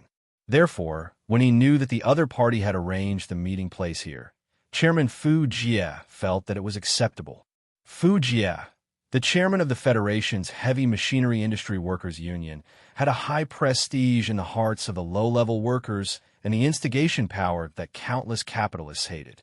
He knew this very well, so he didn't understand why the young senator sitting opposite him wanted to see him. He didn't even know why he wanted to come. Perhaps it was just the innate awe of a certain historical existence that was at work in his subconscious mind. The youngest senator in the history of the Oak State calmly invited the other party to tea. He held a cup of coffee and said slowly, "Mr. Chairman, is it difficult for the unions to fight lawsuits against the business owners now?" "That's right. After all, Mr. President can't fight lawsuits for you all his life. As for my suggestion, you can consider it. Although my law firm called Shizhou isn't very famous, it has the most outstanding lawyer in the Federation. It should be qualified to be the special legal counsel of the union." For some reason, the young senator in front of him had a pale face and a thin body, looking like a patient who could easily be blown away by the wind. However, Chairman Fu Jie's heart beat faster because of the pressure from these gentle words. He couldn't help but regret that he didn't bring in those strong caregivers just now. At least they could have added some of his aura. All the members of the union are very grateful for Mr. President's selfless help for more than 10 years. His moral character is unquestionable. Senator Fu, although I'm just an ant in the eyes of you and the family behind you, please allow ants to have the self-esteem of ants. I've never questioned Mr. President's moral character.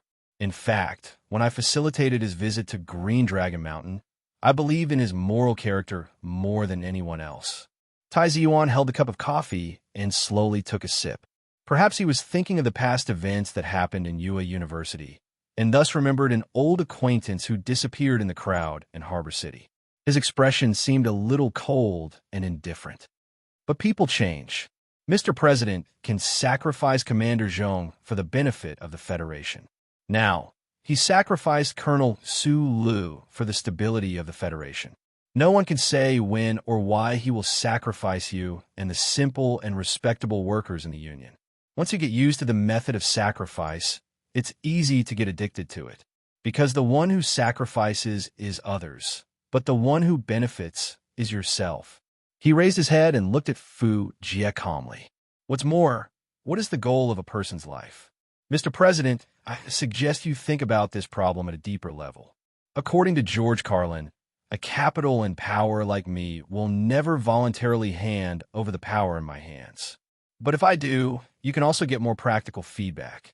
Of course, this is a proper feedback for your years of dedication to the struggle of industrial workers.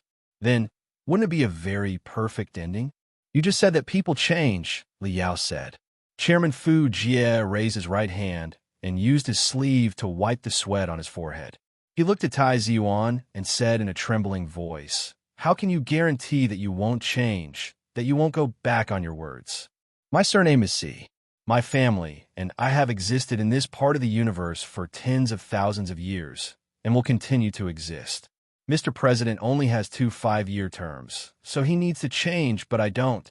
Harbor City Industrial Park. The engineers of the Shell Motor Company stretched their stiff limbs and walked out of the room. They had just completed the electromagnetic beam cluster array test in the Westwoods. The benchmark positioning data had been summarized, but they still needed to wait for the matching formula of the curvature of the Earth's crust. Taking advantage of this time, according to Shang Qiu's request, they carried out continuous turbo pressurization tests on the MXD mecha they had dragged back from the Westwoods. "I'm not going. You guys go ahead." Shang Qiu shook her head at the invitation of her subordinates. Her hands reached behind her head and quickly twisted her black hair. Then, She fixed it with a pen. Because of this action, the exaggerated curves in front of her chest were extremely clear. The male nerds collectively avoided the gaze of her subordinates. Today, Shang Xiu was the independent technical director of the Shell Motor Company. In terms of rank and treatment, even the head of the engineering department was her subordinate. None of these engineers dared to question her orders. Moreover, ever since Colonel Su Lu had been put on the wanted list, her bad mood was written all over her face. The white MXD mecha glowed with a faint silver light in the warehouse. Shang Xiu held her chin and stared blankly at it. She remembered that when she and Su Lu were researching and developing the MX in the engineering department, they had named the experimental mecha Little White Flower. She couldn't help but smile. With the help of countless wave detection protocols and mechanical code locks, the Federation government closely monitored all military mecha to prevent Su Lu from using his authority under the Constitution to directly control mecha to carry out terrorist attacks. Even all the experimental mecha in the Shell Motor Company were no exception. There was a special monitoring program. As long as someone tried to hack the control system, it would automatically trigger an alarm. In the dead of night, there was not a single person in the empty warehouse. Shang Xiu stood up and walked towards the white MXD mecha. Unknowingly, a black box had appeared in her hands. With great difficulty, Shang Xiu climbed onto the cockpit platform of the MXD mecha. She immediately turned on the mecha's mainframe computer and began the pre-activation of combat mode. A torrent of program sentences flashed across her lenses like a waterfall. The genius female engineer easily cracked the program one by one. She muttered to herself, "Gu Shifeng has gone to the front lines, and you're a computer idiot. I'll help you bring this guy back to life. Don't forget to thank me." After quickly completing all the program work, Shang Xiu used the back of her hand to wipe away the sweat on her slightly red cheeks. She sighed in satisfaction and patted the black box beside her that Zhou had secretly transported from the capital. Then, she sent an extremely complicated password. No one knew what this password was, but Su Lu did.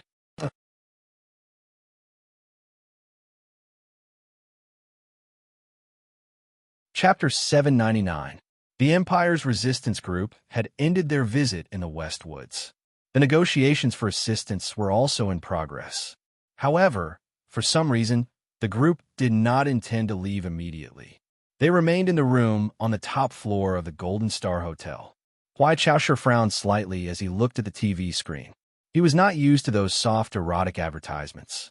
If these advertisements appeared on the Empire's TV screen, the owner of the TV station would definitely be invited to tea by the Empire's Anti-Corruption Bureau the next day. The images of the battlefield shown on the news made him feel a little incredulous. Which TV station in the Empire dared to broadcast such content when it involved military secrets? Were the people involved not worried about being locked up in the interrogation center of the Intelligence Bureau? The images of the Federation's elections and sporadic reports of demonstrations were very unfamiliar to this princess of the Empire. Previously, the pro-Federation TV station in the West Woods actually reported that the commander of the 4th Military Region's Rapid Response Brigade was stripped of his military position because he disobeyed the orders of his superiors. This made it even more difficult for her to get used to. According to what you said, this means that the Zhong family's old house is falling further. That extremely stupid Zhong Ziki in the intelligence report is starting to take control of the situation. She looked back at Mu En coldly and asked. Mu En said, "Even if Zhong Ziki is in power, he's just a puppet. The one who really controls the situation in the West Woods should be that Mr. President." Huai Chaosher was silent for a moment. He remembered the news he saw when he just landed in the Sunset State, the news that Su Lu was wanted. For some reason, a dangerous and angry flame began to jump in his eyes. He stared at Mu En expressionlessly and said in a deep voice, "What is the Federation's response to our request?" After the negotiations between the two sides ended, the Empire's resistance group suddenly proposed to the Federation that they wanted to visit the capital ring to promote understanding and communication between the people of both sides. This seemed to be a beautiful and reasonable proposal, but it puzzled the Federation government. The other side is still considering and did not give a definite answer. Mu-in replied in a low voice. Tell them that you requested to meet with Colonel Sulu. Tell them that you only trust him, and that all cooperation will only be effective if Colonel Sulu personally guarantees it, Huai Chaoshu ordered. Mu-in raised his head in shock, looked at him, and said, Sulu is wanted by the Federation government. How could they agree to this request? I don't care. Huai Chaoshu stared dangerously into his eyes and said coldly, Take out your toughest attitude. You must achieve your goal. In a certain base in the garrison area of Port City, the new MX mechas that had been transported in by multi-axle trucks began to inject energy. The soft electronic sound of the mecha self-checks converged in one place, clearly transmitted to the side of the road outside the base. For big bowls of white rice, a jean of red braised meat, and a bottle of bright red, old chili oil, Madman Lee, who had an astonishing appetite, was eating in a small roadside restaurant. Although the red chili oil rice here was not as authentic as the one in Wei-Tu district, it could relieve some of his grief. Then, his ears that were many times more sensitive than the average person's clearly captured the familiar sound of the mecha self-checks. His delicate eyebrows that were brimming with vitality slowly furrowed, once again beginning to exude a certain aura called ruthlessness. According to the intelligence he had obtained from the Westwoods compound, because of Su Li's extremely strange high-level authority, the Federation rarely used heavy weapons in the process of pursuing him, such as mechas or even missile arrays. The Federation was worried that these high-precision heavy weapons that required a high degree of automation would instead be captured by Su Li's strange authority in battle. Then, what do the mecha self-checks in the base at this moment mean? Could it be that Du Shaoqing and his Iron 7th Division already had the confidence to challenge Su Li's authority? Li Feng pulled out 2 pieces of tissue paper, wiped his mouth haphazardly, and stood up. Following his movements, the soldiers around the small restaurant responsible for monitoring him also stood up nervously. One of the captains advised, Colonel, please. Before he could finish, the captain's body was directly sent flying, heavily smashing into the old wall of the small restaurant. Immediately after, the wind from the fist swept through the restaurant. The sound of tables and chairs shattering rang out one after another. In an instant, several of the soldiers closest to Li Feng were knocked unconscious on the ground. When the dust settled, the Federation soldiers inside and outside the restaurant could no longer find Li Feng's figure. On the only undamaged table were 4 oily dishes, a small bowl of leftover soup, and a few banknotes. The president came and left. Nominally, it was to build momentum for the election, but in reality, in the one day and one night in Harbor City, he only attended a small banquet. From Harbor City to the capital, President Pabre chose to take the high-speed rail. Although the speed was slower, it was safer, and he could directly work in the high-speed rail box. For the Special Task Force and the Small Eyes Unit, the most important reason for choosing the high-speed rail was that if the president was attacked, at least there would be a chance to evacuate. The president's transportation route and itinerary had always been closely guarded, but it was not too difficult for someone to obtain the most accurate time. Wearing a dark sports windbreaker and carrying a heavy travel backpack, Su Lu walked into the familiar industrial park in the early hours of the morning. However, because he chose to go through the underground passage, he could not see the familiar giant factory buildings and busy freight trains shuttling back and forth. With his rich combat experience, he did not choose to launch a surprise attack when the president was in Harbor City, because he believed that even an idiot like Lin Daohai could clearly smell the scent of a trap from the sudden arrangement of the official residence in Harbor City. Not to mention, there was a huge shadow of danger floating in his heart. He rested quietly in the underground passage for a few days. Using the medicine and first aid kits that he stole or robbed from the 13 high-level communities, he fully treated the injuries on his body. His physical condition was greatly improved, and his mental state was also adjusted to the best state. Passing through the deep and long passage, he pushed open the door above his head and saw the MXD mech with a metallic luster. It stood calmly in front of the warehouse, as if it had been waiting for him. Philip. Philip. Yes. Old Fay. Thank you for helping me to change those damn data. In the dark and stuffy cockpit, Sulu calmly looked at the data of the mech's self-check. Although he believed that Shang-Chiu had already made the most perfect preparations before leaving Little White Flower for him. As a true ace pilot, he was used to controlling the mech himself before a battle. In order to counter Su Li's ability, the federal military had already started a temporary plan. The mech heat start band monitoring devices in various places had been monitoring at the highest frequency. If it was not for the federal central computer helping Su Lu to change the relevant data, the moment he activated the mech, he would have been discovered by the other party. You're welcome. After a moment of silence, the old man replied with a smile. Serving you is my hobby. He did not know when it started, but the old man's voice in Su Li's mind had become a little strange. Sometimes it was cold and mechanical, and sometimes it was lively and lively. Moreover, the time between the two responses was getting longer and longer. It felt like a human wanting to say something but stopping. Facing the most important and dangerous battle of his life, Su Lu did not notice these easily overlooked details. He slowly stroked the black leather case, feeling the warmth from Zhou from afar. He smiled slightly and began to install the simulation system that Jian Shuier had given him years ago. Fei, if you were willing to obey me earlier, like today, who in the Federation would be a match for the two of us? When faced with a really big situation, Su Lu would always become calmer and calmer. Then, he would return to his ridiculous and mocking self from when he was an orphan in Donglan. He would say, I really don't know what you're doing earlier. Why did you have to create so many problems? You made me so battered. Su Li's complaints were actually very reasonable.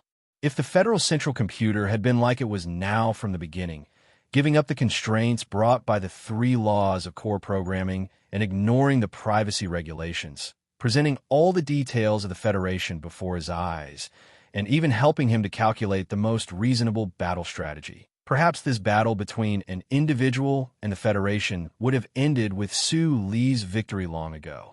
This was because the current so-called Federation was only the government, while the glory of the Charter was everything. In the morning light, a little white flower stained with dew left the Shell Motor Corporation engineering department. A heavy crane worker later recalled that he had indeed seen a silver-white military mecha driving at high speed towards the other side of the mountain in the mist. However, at that time, there were no alarms in the industrial park, and no one had noticed this scene. In a certain mountainous area in the southwest suburbs of the port city, the hard tracks of the first port city high-speed rail glimmered below. The silver-white MXT mecha was hidden in the forest high up in the mountains. Occasionally, it would emit a glow, but it was cut into countless shards by the dense autumn leaves, as if it was really dew. Su Lu looked at the superimposed image of the SCC global surveillance system and infrared imaging on the screen. He looked at the tracks at the foot of the mountain and listened to the clear countdown. He silently sighed in his heart. That old bastard Philip's calculation of the time node was indeed extremely accurate. The president's high-speed train would pass through the tracks at the foot of the mountain in a moment. In the short but seemingly endless wait, the voice of the Federation's central computer, which had been silent for a long time, suddenly rang out in his mind. You once asked me what the civilization before the Great Catastrophe was like. In my opinion, that civilization was actually exactly the same as it is now. That world, the world of the Federation, and the world of the Empire, there was no essential difference. For tens of thousands of years, humanity seemed to have not made any progress. Suspended in the dim cockpit, Su Lu lowered his head and looked at the control stick in his left hand. His fingers moved at lightning speed on the 17 taps as he silently listened to the old bastard's voice. Even if you killed the president of the Federation, there would be no essential changes to this world. Moreover, according to my calculations, you should be very worried that the Federation would be in turmoil because of the president's death. Su Lu was silent for a moment before replying. The old man and the minister both warned me, but I'm really only good at being a cleaner. I'm in charge of destruction, and I believe that the Federation will naturally have people who will be in charge of construction. The more remote the place where that guy died, the easier it will be for the people in charge of construction to clean up the mess." He smiled and said, "You once told me that the presidents who were assassinated by the 7 families all died of illness in the history books."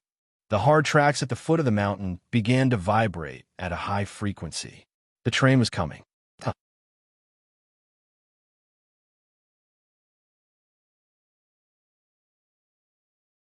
Chapter 800. The train came, and the train left. Other than a few yellow leaves, nothing else happened. In the depths of the dense autumn forest, the white MXD Mecca silently and calmly squatted, reflecting the morning light from the distant horizon into a dew-like existence. When Su Li's right hand was about to touch the command light screen, the electron beams in the dual-engine holding room of the Mecca were about to turn into a fried dough twist, igniting an unparalleled powerful roar and pushing the heavy Mecca towards the train down the mountain. A sharp alarm sounded in the dim cockpit. The Federal Central Computer informed him as quickly as possible President Pabre was not on the train. The light in the cockpit maintained an extremely low lumen. Su Li's finger that was on the touch light screen slowly retracted, an inexplicable emotion showing on his slightly thin cheeks. Looking at the quiet valley through the close-up light screen, he vaguely understood that this was a meticulously woven trap by the government, and he did not know how many heavy weapons were coldly aimed at him. However, he did not understand why he would fall into this trap, especially when the old man had the name Philip and began to unscrupulously help him. What method did the government and the military use to be able to hide from the omnipresent, the glory of the Charter? Before he could communicate with the old man and clear up his doubts, Su Li's fingers were gradually turning cold, and the shrill alarm of the MXD Mecca's central computer rang in his ears again. The SCC's global surveillance system had discovered 3 high-speed missiles in the atmosphere dozens of kilometers away. The Inferno Standard Mark II missile, the main missile model of the Federal fleet. It had a huge yield and a terrifying cruising speed. In past wars, this missile was mainly used to attack the Empire's high-speed warships in space battles. But today, the Federal military used it to attack a Mecca in the valley. The capital's West Mountain compound. More than a dozen fully armed military police knocked on the door of the independent building, politely and irrefutably requesting the former minister's daughter to be investigated. Zoe walked down from the 2nd floor. After a moment of silence, she roughly understood what had happened, but she did not know what method the Federation government used to monitor that she sent the black box to Harbor City through Blackhawk. Amidst her brother's angry scolding and her mother's melancholy sobbing, she smiled comfortingly. She put on a red windbreaker over her nightgown and calmly put a bright red flower in her hair. Then she followed the murderous military police out of the door. A high-end apartment building in Harbor City Industrial Park. Shang Xiu rubbed her sleepy eyes and opened the door. She took the official arrest warrant from the hands of the military police, carefully put on her glasses, and carefully read for a long time before returning the electronic document. She didn't try to resist or scream in anger. She just lowered her head and looked at the white and tender cleavage in the collar of her pajamas. She asked for a change of clothes and calmly explained, "I haven't brushed my teeth yet." The powerful roar of the MXD Mecca's twin engines abruptly shattered the tranquility of the valley. The tired birds that had just been woken up by the high-speed train once again opened their sleepy eyes in fear. As if sensing the majestic presence in the dense forest, they did not dare to remain in bed, chirping as they flapped their wings and flew out of the canopy. In the dim cockpit, Su Li's left hand tightly gripped the control stick, his fingertips quickly pressing the 17 speed buttons. His right hand kept moving on the touchscreen. The simulation system that covered his whole body keenly captured all the thoughts that came from his bare skin, translating them into a language that the Mecha could understand. Simple, clear, and infinitely perfect operation. Instantly starting the twin engines, the precision turbine began to pressurize into the cockpit. The heavy MXD mecha roared, shaking off the dew on its cold exterior, and instantly rushed forward 50 meters, violently smashing the dozens of autumn trees in front of it into pieces. For the extremely high cruising speed of the Blaze Standard Mark II missile, it only took an instant to cover a distance of several dozen kilometers. This was especially true for the adaptive tracking system at the front of the missile, which was the most feared thing for high-speed moving targets. The MXD mecha that was meticulously built by the Nutshell Engineering Department had a strong power output. Under Sue Lee's astonishing control, it could perform many inconceivable evasive maneuvers.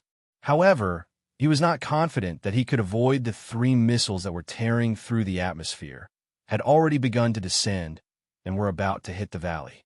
Moreover, he believed that the federal military would definitely equip the Blaze Standard Mark II missile with the highest yield warhead today.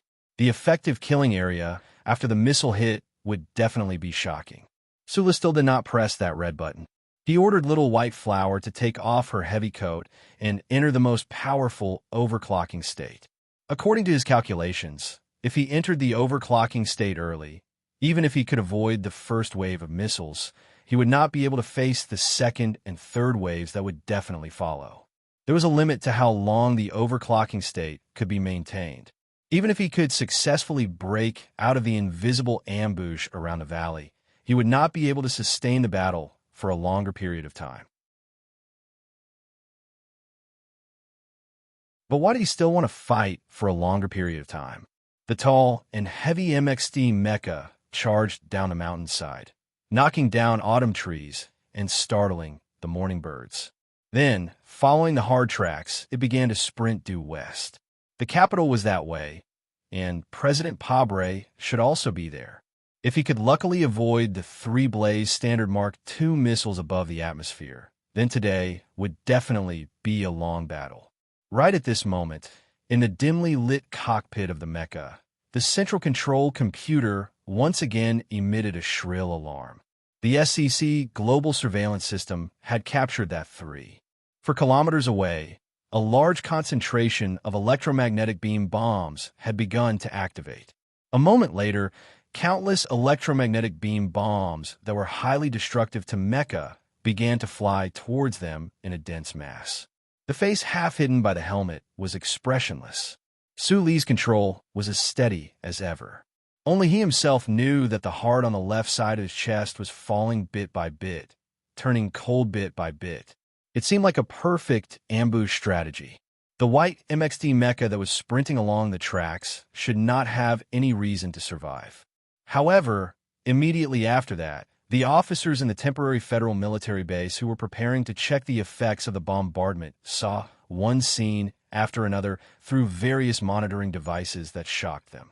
This was especially true for the military engineers who were known for their rigor. They were so shocked by these completely illogical scenes that their eyes widened, their bodies trembling violently. Blaze 1 out of control. Blaze 2 out of control. Blaze 3 out of control. Warning. Blaze 3 out of control. The enormous light beam was playing the picture taken by the S-1 near-Earth military satellite. Everybody in the temporary base saw that the 3 Inferno missiles that had been specially modified to fly in the atmosphere suddenly deviated from the perfect trajectory that had been precisely calculated. The 3 descending Blaze missiles had long been activated with a high-precision automatic tracking system.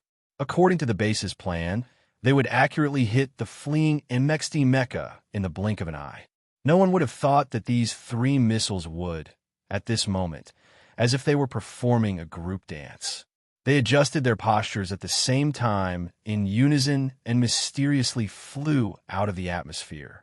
A few seconds later, 3 explosions occurred in space at the edge of the S-1 thin atmosphere. The high-yield warheads that did not require oxygen silently burned into rapidly expanding fireballs in space. The terrifying power even directly affected the transmission of information from the military satellite. The image on the temporary military base's screen shook violently for a moment, then turned into static. It was not over yet. What happened next made the Federation soldiers in the base feel even greater fear and shock. The hundreds of electromagnetic beam bombs that were flying toward the target at high speed were suddenly unable to receive the satellite's remote signal. The electromagnetic beam bombs that were as dense as a swarm of flies actually became headless flies in an instant. Strong signal interference. For some reason, the military satellite transmitter has been forcibly shut down. An officer reported in a panic. The soldiers in the base stared helplessly at the screen in shock. Looking at the distorted data on the screen, they had no idea what else they could do in this situation. In a low altitude in the distance, the hundreds of electromagnetic beam bombs that should have brought endless fear to Sulu had already become existences with extremely comical flight trajectories. Having lost their target, they flew in all directions in a crooked manner.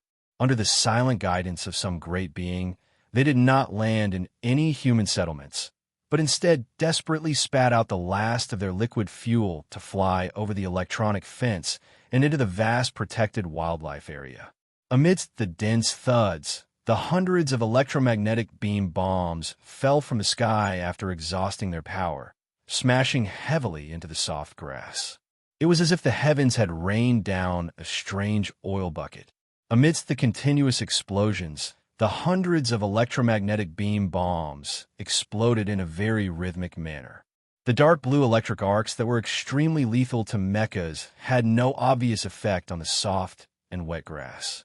The light rain of mud flew up and down, not even disturbing the field mice that were sleeping deep underground. A male bison that was patrolling its own territory looked at these strange things that fell from the sky in shock. Then, a handful of wet mud hit its strong butt. Instantly, it was enraged. Its nostrils exhaled white smoke in the morning breeze. Its round eyes seemed to see a blood-red war flag. With a loud roar, it lowered its head and pushed against the nearest electromagnetic beam bomb.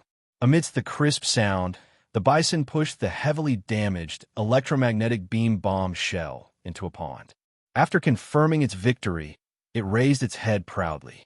Stepping on the mud, it walked towards its many wives and concubines. The strange scenes that happened in the sky must be the old thing finally showing its endless power again.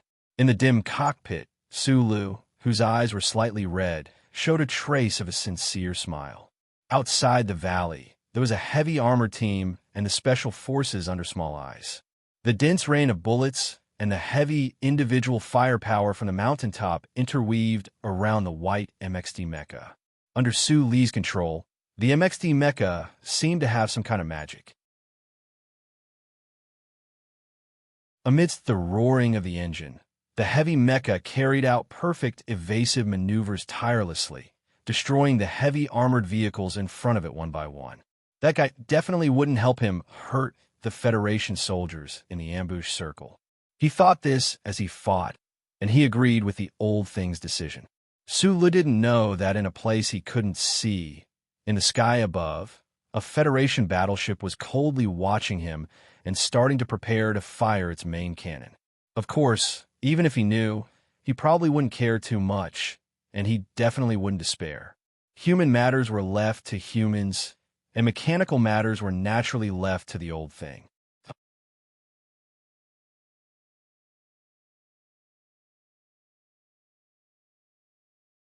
Chapter 801. A Federation light feather-class battleship floated in the space outside of S1's atmosphere. The light from the stars shone from the side, painting this giant black battleship into a mixture of light and darkness. The alloy gate under the battleship opened slowly and silently, revealing the chilling muzzle of the main cannon inside, aimed at a certain spot on the planet. The command hall at the front of the ship was extremely quiet. The officers quickly passed on important data. With the help of countless military satellites, the battleship's computer accurately located the white MXD mecha amidst the smoke on the surface. The coordinates from all directions entered the battleship, and the calculations were completed in an extremely short amount of time. A female lieutenant turned the power switch in front of her, looked at the progress of the energy injection on the screen of the workbench in front of her, and said expressionlessly, Blade tip main cannon level 1 ready. Blade tip main cannon level 2 ready. Blade tip main cannon level 3 ready. The emotionless voice reverberated in the spacious hall. The originally extremely quiet environment actually became even quieter at this moment. All of the Federation officers stopped what they were doing and, with complicated emotions, looked towards the giant circular screen of light. They worked on the battleship all year round and knew very well what kind of terrifying result the moment that powerful main cannon fired, filled with the smell of destruction and cold beam of light, would cause. There was no mecha in this world that could withstand the power of a battleship's main cannon. They waited silently, waiting for the death of the most outstanding soldier of the Federation. Some of the officers even quietly took off the military caps on their heads. Fire. Inside the alloy gate under the battleship, the giant main cannon platform once again protruded with the order. A dark blue light quickly lit up within the circular structure of the platform, and then connected to form a perfect circle. The light grew brighter and brighter, and then suddenly extinguished. Compared to the massive body of the battleship, the main cannon looked like the sharpest tip of a dagger. In an instant, a beam of light filled with terrifying energy suddenly shot out. This beam of light, about 1 meter in diameter, was completely different from the dark blue of the platform's circular structure. Instead, it was incomparably pure white. In an instant, it tore through the cold space of the universe, tore through the thin air, and blasted towards the surface of S1. There was no divine kindness that was praised in the Bermuda religion, only a ruthless and destructive will that did not belong to this world. The officers in the battleship command hall subconsciously clenched their fists, but in the next moment, they saw an incomprehensible scene. The beam of light of the battleship's main cannon, which could not be controlled by human power once it left the platform, did not penetrate the entire world as everyone had imagined, but instead quickly spread out within a 2-kilometer range. Like snow under the scorching sun, like catkins under the spring breeze, like cotton candy under a girl, the terrifying pillar of light was mottled, peeled off, collapsed, and then disappeared in front of their eyes. What happened? The officers in the hall didn't react in time. They looked at their companions in a daze, wanting to confirm that it wasn't their imagination. Those officers who were prepared to express their condolences to Colonel Su Lu slowly dropped their military caps to the ground. An alarm suddenly sounded in the command hall of the warship. The energy of the main cannon of the blade tip quickly dissipated at such a close distance, causing the temperature of the space below the hull to rise rapidly, rising from -100 degrees to more than 600 degrees in an instant. The alloy armor below the hull was severely damaged. Blue electric arcs floated in the air. The heavy anti-material land-based rapid-fire dense array on the hillside spat out bullets. Occasionally, smoke would rise, but more often than not, debris would fly everywhere. The sound of the heavy and hard MXD mecha colliding with the armored vehicle echoed through the forest like war drums. No Federation military mecha joined in the ambush, so the seemingly intense battle was not particularly difficult for Sulu. The alloy blade at the front of the MXD's right mechanical arm hummed softly in the morning wind. Other than the cracks on the edge of the blade, it was more because of the low-amplitude, high-frequency vibration of the alloy blade itself. This was a combat method that Sulu had figured out himself on the frontline battlefield. Relying on the high-speed vibration of the alloy blade, the seemingly strong armor of the Empire's tanks would often appear extremely fragile. Even if it could not break through the enemy's mecha in one hit, this terrifying high-speed vibration could also seriously damage the physiological indicators of the pilot in the cockpit. No matter how advanced the shock-absorbing design of the cockpit was, it would not be able to withstand the terrifying power of this high-speed vibration. Trembling looked like a simple action, but for a heavy and tall mecha, it required extremely delicate operation and almost unbelievable hand speed. For Sulu, this was not difficult. Plus, he had been used to trembling all the way from an orphan to a Federation hero. The dense circle of electromagnetic beams activated the landmines, which were immediately broken through. The relatively slow electric arc shot out, causing some damage to the MXD mecha, but were unable to slow it down. Tanks were continuously destroyed, and the dense formation was overturned by the MXD's bullets. Once again, it was broken through. The Federation's ambush circle looked so fragile. The anti-material roar on the hilltop gradually died down, and the smoke gradually dispersed. When the soldiers finally reacted, the white MXD mecha had already become a faint shadow in the distance. The MXD had left the railway line, but it was still running parallel to the railway line. There were many scratches on the surface of the silver-white mecha. A few of the armor had even been directly overturned, revealing the strong alloy brackets inside. It looked easy to break through, but in reality, it was still very difficult. In the dull cockpit, Sulu lifted his helmet and silently wiped away the blood that seeped out from the corner of his mouth. At the last moment of the breakout, a concentrated array that had been hidden in the forest for a long time suddenly opened fire. It left a deep impression on him, but it also left him injured. In the dim light, his eyes were slightly red as he stared at the road in front of him. Although he was the one with the thickest nerves, the test of life and death on the battlefield, as well as the intense battle itself, had completely stimulated the most primitive strength in his body. The simulation system that looked like a tight leather suit on his body gave him a slightly numb feeling. Sulu remembered that this was most likely something that the old man had used in the past, and his eyes gradually narrowed. Back then, the old man had driven that broken MX-37 mecha for thousands of miles, and under the shocked gazes of countless Imperial troops, he had killed the Emperor of the Empire. Then, he was driving one of the two most advanced MXD mecha in the universe. Why couldn't he run thousands of miles from the port city to the capital?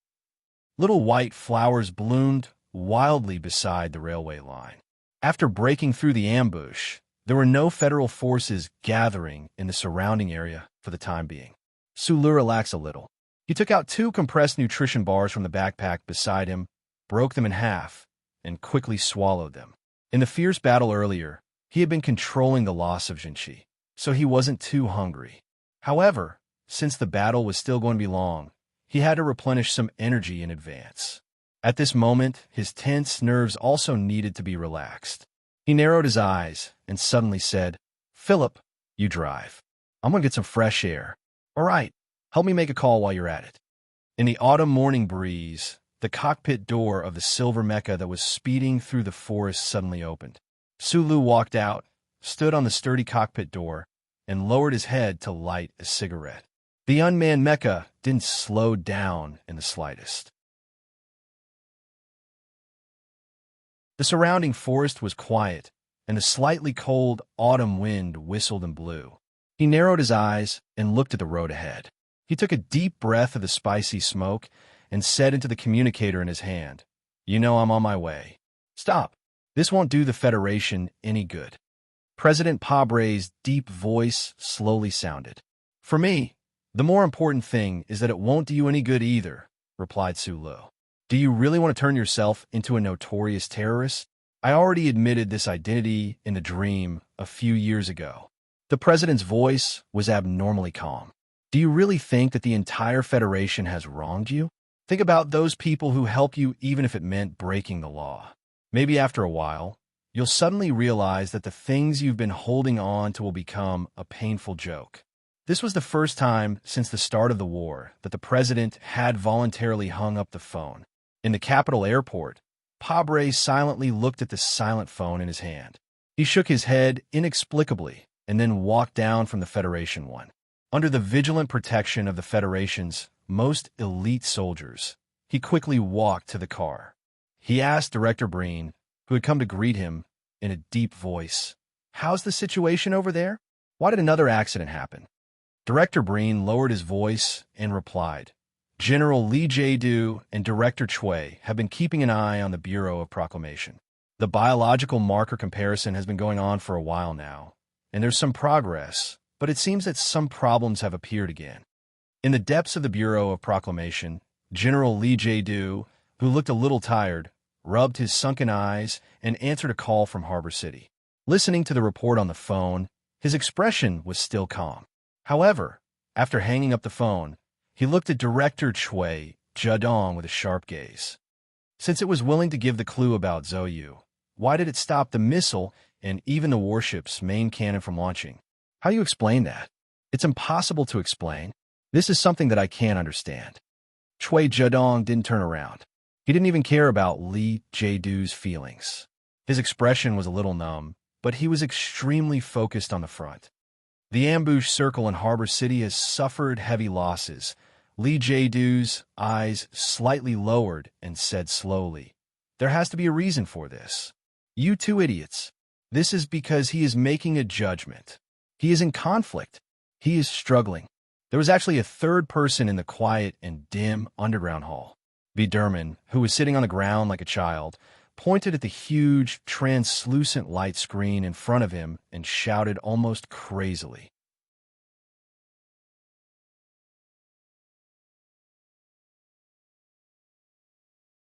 Chapter 802. In the green streams of data that fell like a waterfall, the distortion of the few rows of data was not obvious. They looked like a few stone spikes sticking out a magnificent waterfall, splashing up a few waves. However, in Biderman's eyes, he seemed to see a great mechanical intelligent life that was thinking, conflicted, and struggling like a human being. The strong mental impact made his body, which was sitting on the ground, tremble violently. There were some very strange geniuses in the world. For example, Biderman, a former employee of the Bureau of Proclamation who was fired because he knew too many backdoors of the Federal Central Computer. This person seemed to have some kind of strange ability. He was able to translate the incomprehensible data streams on the light beam into something his brain could understand by relying on the reflex and intuition of a certain part of his brain. Although he could only vaguely understand the parts of the Great Corridor, it was enough for him to see the internal core state of the Federal Central Computer at this time. Biderman had been looking at the pictures below the Bureau of Proclamation for many days without rest. His body stank of sour sweat. His hair was messy like a bird's nest. There was a big bucket of cold coffee next to his hand, and there were several stimulant syringes on the ground under his feet. The expression on his face was as exaggerated as the rows of data on the light beam. He was unusually excited and slightly frightened, or perhaps frightened, which was the source of his excitement at this time. As a useless genius in the secular world, how could he not be excited when he suddenly found that the Federal Central Computer that he used to serve had come back to life? He firmly believed that the Federal Central Computer, a mechanical, intelligent existence that was completely different from human carbon-based life, was the ultimate evolution that illuminated the future of this boring and monotonous universe. To be able to witness this historical moment, to be able to be in close contact with the greatest wisdom represented by the green streams of data, Biderman felt that even if he died on the spot, he would not have any regrets in this life. Therefore, he certainly did not care what kind of power the two big shots behind him had in the Federation. He kept mocking them in a shrill voice. The voice that was like steel needles was mixed with the hoarseness of extreme fatigue, which was extremely unpleasant to listen to. Director Choi Judong's performance was not much better than Biderman's. He sat on the chair like a puppet, his thighs constantly trembling, causing the legs of the chair to rub against the ground, making a very small sound. Among the three people in the field, only General Lee Jae-do was still very calm. He calmly looked at the green data flow on the light curtain, without any expression on his face, and asked, judging conflict and struggle, "What did this mean? Does this mean that the Federal Central Computer has confirmed the results of the biomarker comparison?" Of course.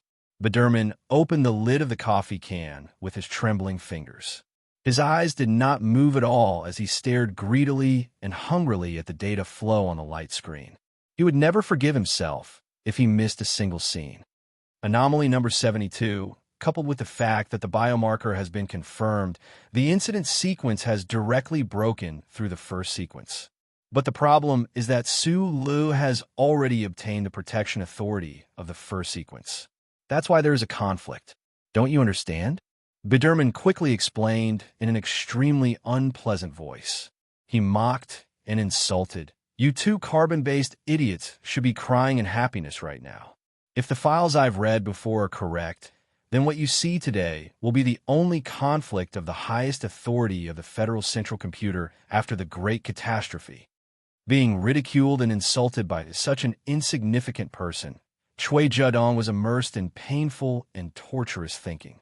He had been serving the Central Computer of the Bureau of Proclamation for decades. In the past 2 years, whenever he thought of that great or terrible possibility, he would habitually remain silent to hide the panic in his heart. Li Jiedu did not respond to Biderman's words. He said softly, "Conflict of the highest authority? This is exactly what I need. That's why the Central Computer has become so erratic during this period. First, it helped the government to capture Su Lu. Then it immediately helped him fight against society. My question is, how long will this conflict last? According to the calculation mode of the core program, when there is a direct conflict of authority, she will immediately conduct a fog simulation and come to a conclusion. We often call it intuition. Oh, now that I think about it, it's really her intuition. It doesn't take long. But are you crazy? Why are you concerned about such a stupid problem at this time?" Biderman was stunned for a moment before he reacted. He waved his arms angrily, spilling dark coffee all over his body. What we should be concerned about now is that she hasn't come to a conclusion after such a long time. She's still struggling with the conflict, which means that in addition to the cold mechanical intelligence, she already has feelings. I don't care about feelings. Li Jiedu slowly put his hands behind his back. He silently looked at the green stream of data on the light screen in front of him and said, "I only care if she has a spiritual world. Then, will this deep conflict lead to the division of that world, self-denial, until it perishes?" Hearing these cold words and thinking of a certain possibility, Biderman's body felt extremely cold.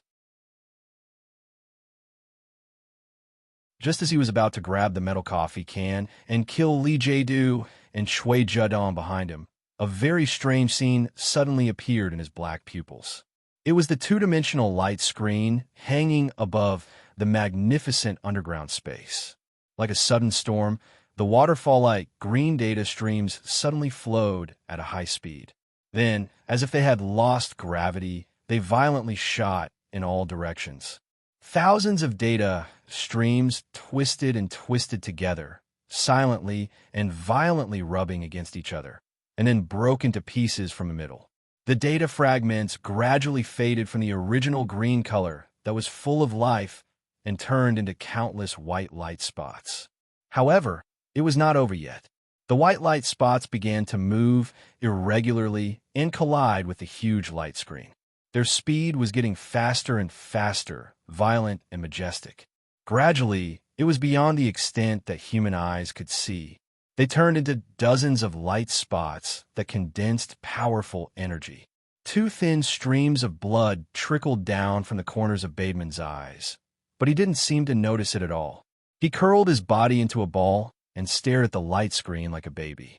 What he saw in his eyes was not the scene on the light screen, but an incomparably magnificent experience. The light spots condensed into nebulas, and then countless bright stars, suspended in the dark space, silent and eternal. Biderman seemed to see the scene of the birth of a new universe. The fear in his eyes gradually turned into love and awe. His body gradually relaxed, but then his body suddenly stiffened. The thin bloodlines at the corner of his eyes suddenly thickened. From the deepest part of his heart, he screamed in despair, "No!" Countless stars began to move and could no longer stop. They crossed the vast space at an incomprehensible speed to the area on the left. The area on the right was only left with a dark void. The magnificent universe was forcibly divided into two sides of light and darkness by some force. The solemnity was replaced by the collision and tearing of violent forces, forming a terrifying black and white vortex. The vortex was extremely compressed, and collapsed until it finally condensed into an invisible point. Then it exploded. No new nebulas were born, only silence. The universe was born and then annihilated. The magnificent and empty underground space was dead silent. As the beeping self-examination ended, a mechanical and emotionless electronic voice began to sound.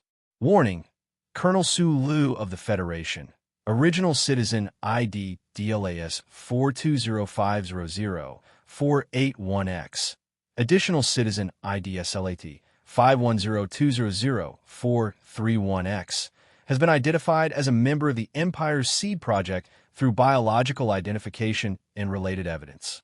Serious warning. Su Lu is the 72nd anomaly. The anomaly is an intruder of the Empire. This incident is automatically upgraded to a first-order incident. How could this be? How could this be? Biderman jumped up in panic and rushed toward the huge light screen in front of him. The flow of green data on the light screen was so calm and smooth that it seemed that there would be no change even after millions of years. No human could reach the core of the charter computer deep underground, and no one could reach its main energy supply center. The only thing that people could reach was the light screen that it generously extended to the ground.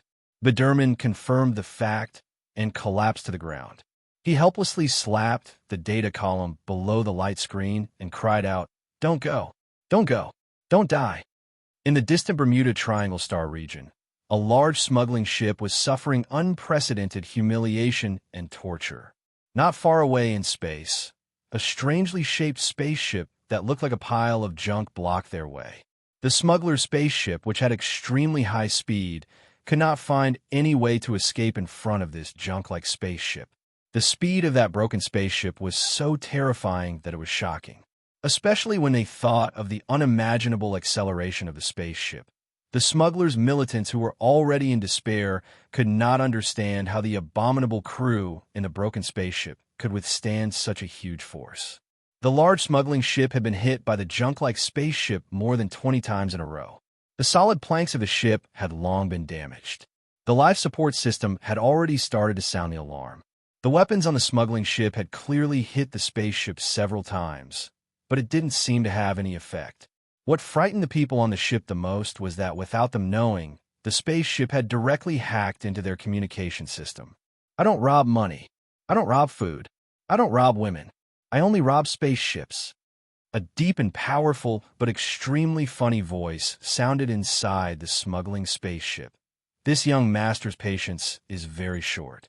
I order you to immediately enter the escape capsule and leave in 10 minutes. The smuggler stared at the junk-like space junk on the light screen in despair and helplessness. He painfully pulled his hair and roared angrily. "Do you have any F** King rules? We admit defeat and give you 4/5 of the goods. How can we give you the spaceship?" You're tuning in to the Warrior Lore YouTube channel. Don't forget to subscribe and join us on this journey to catch the most captivating stories.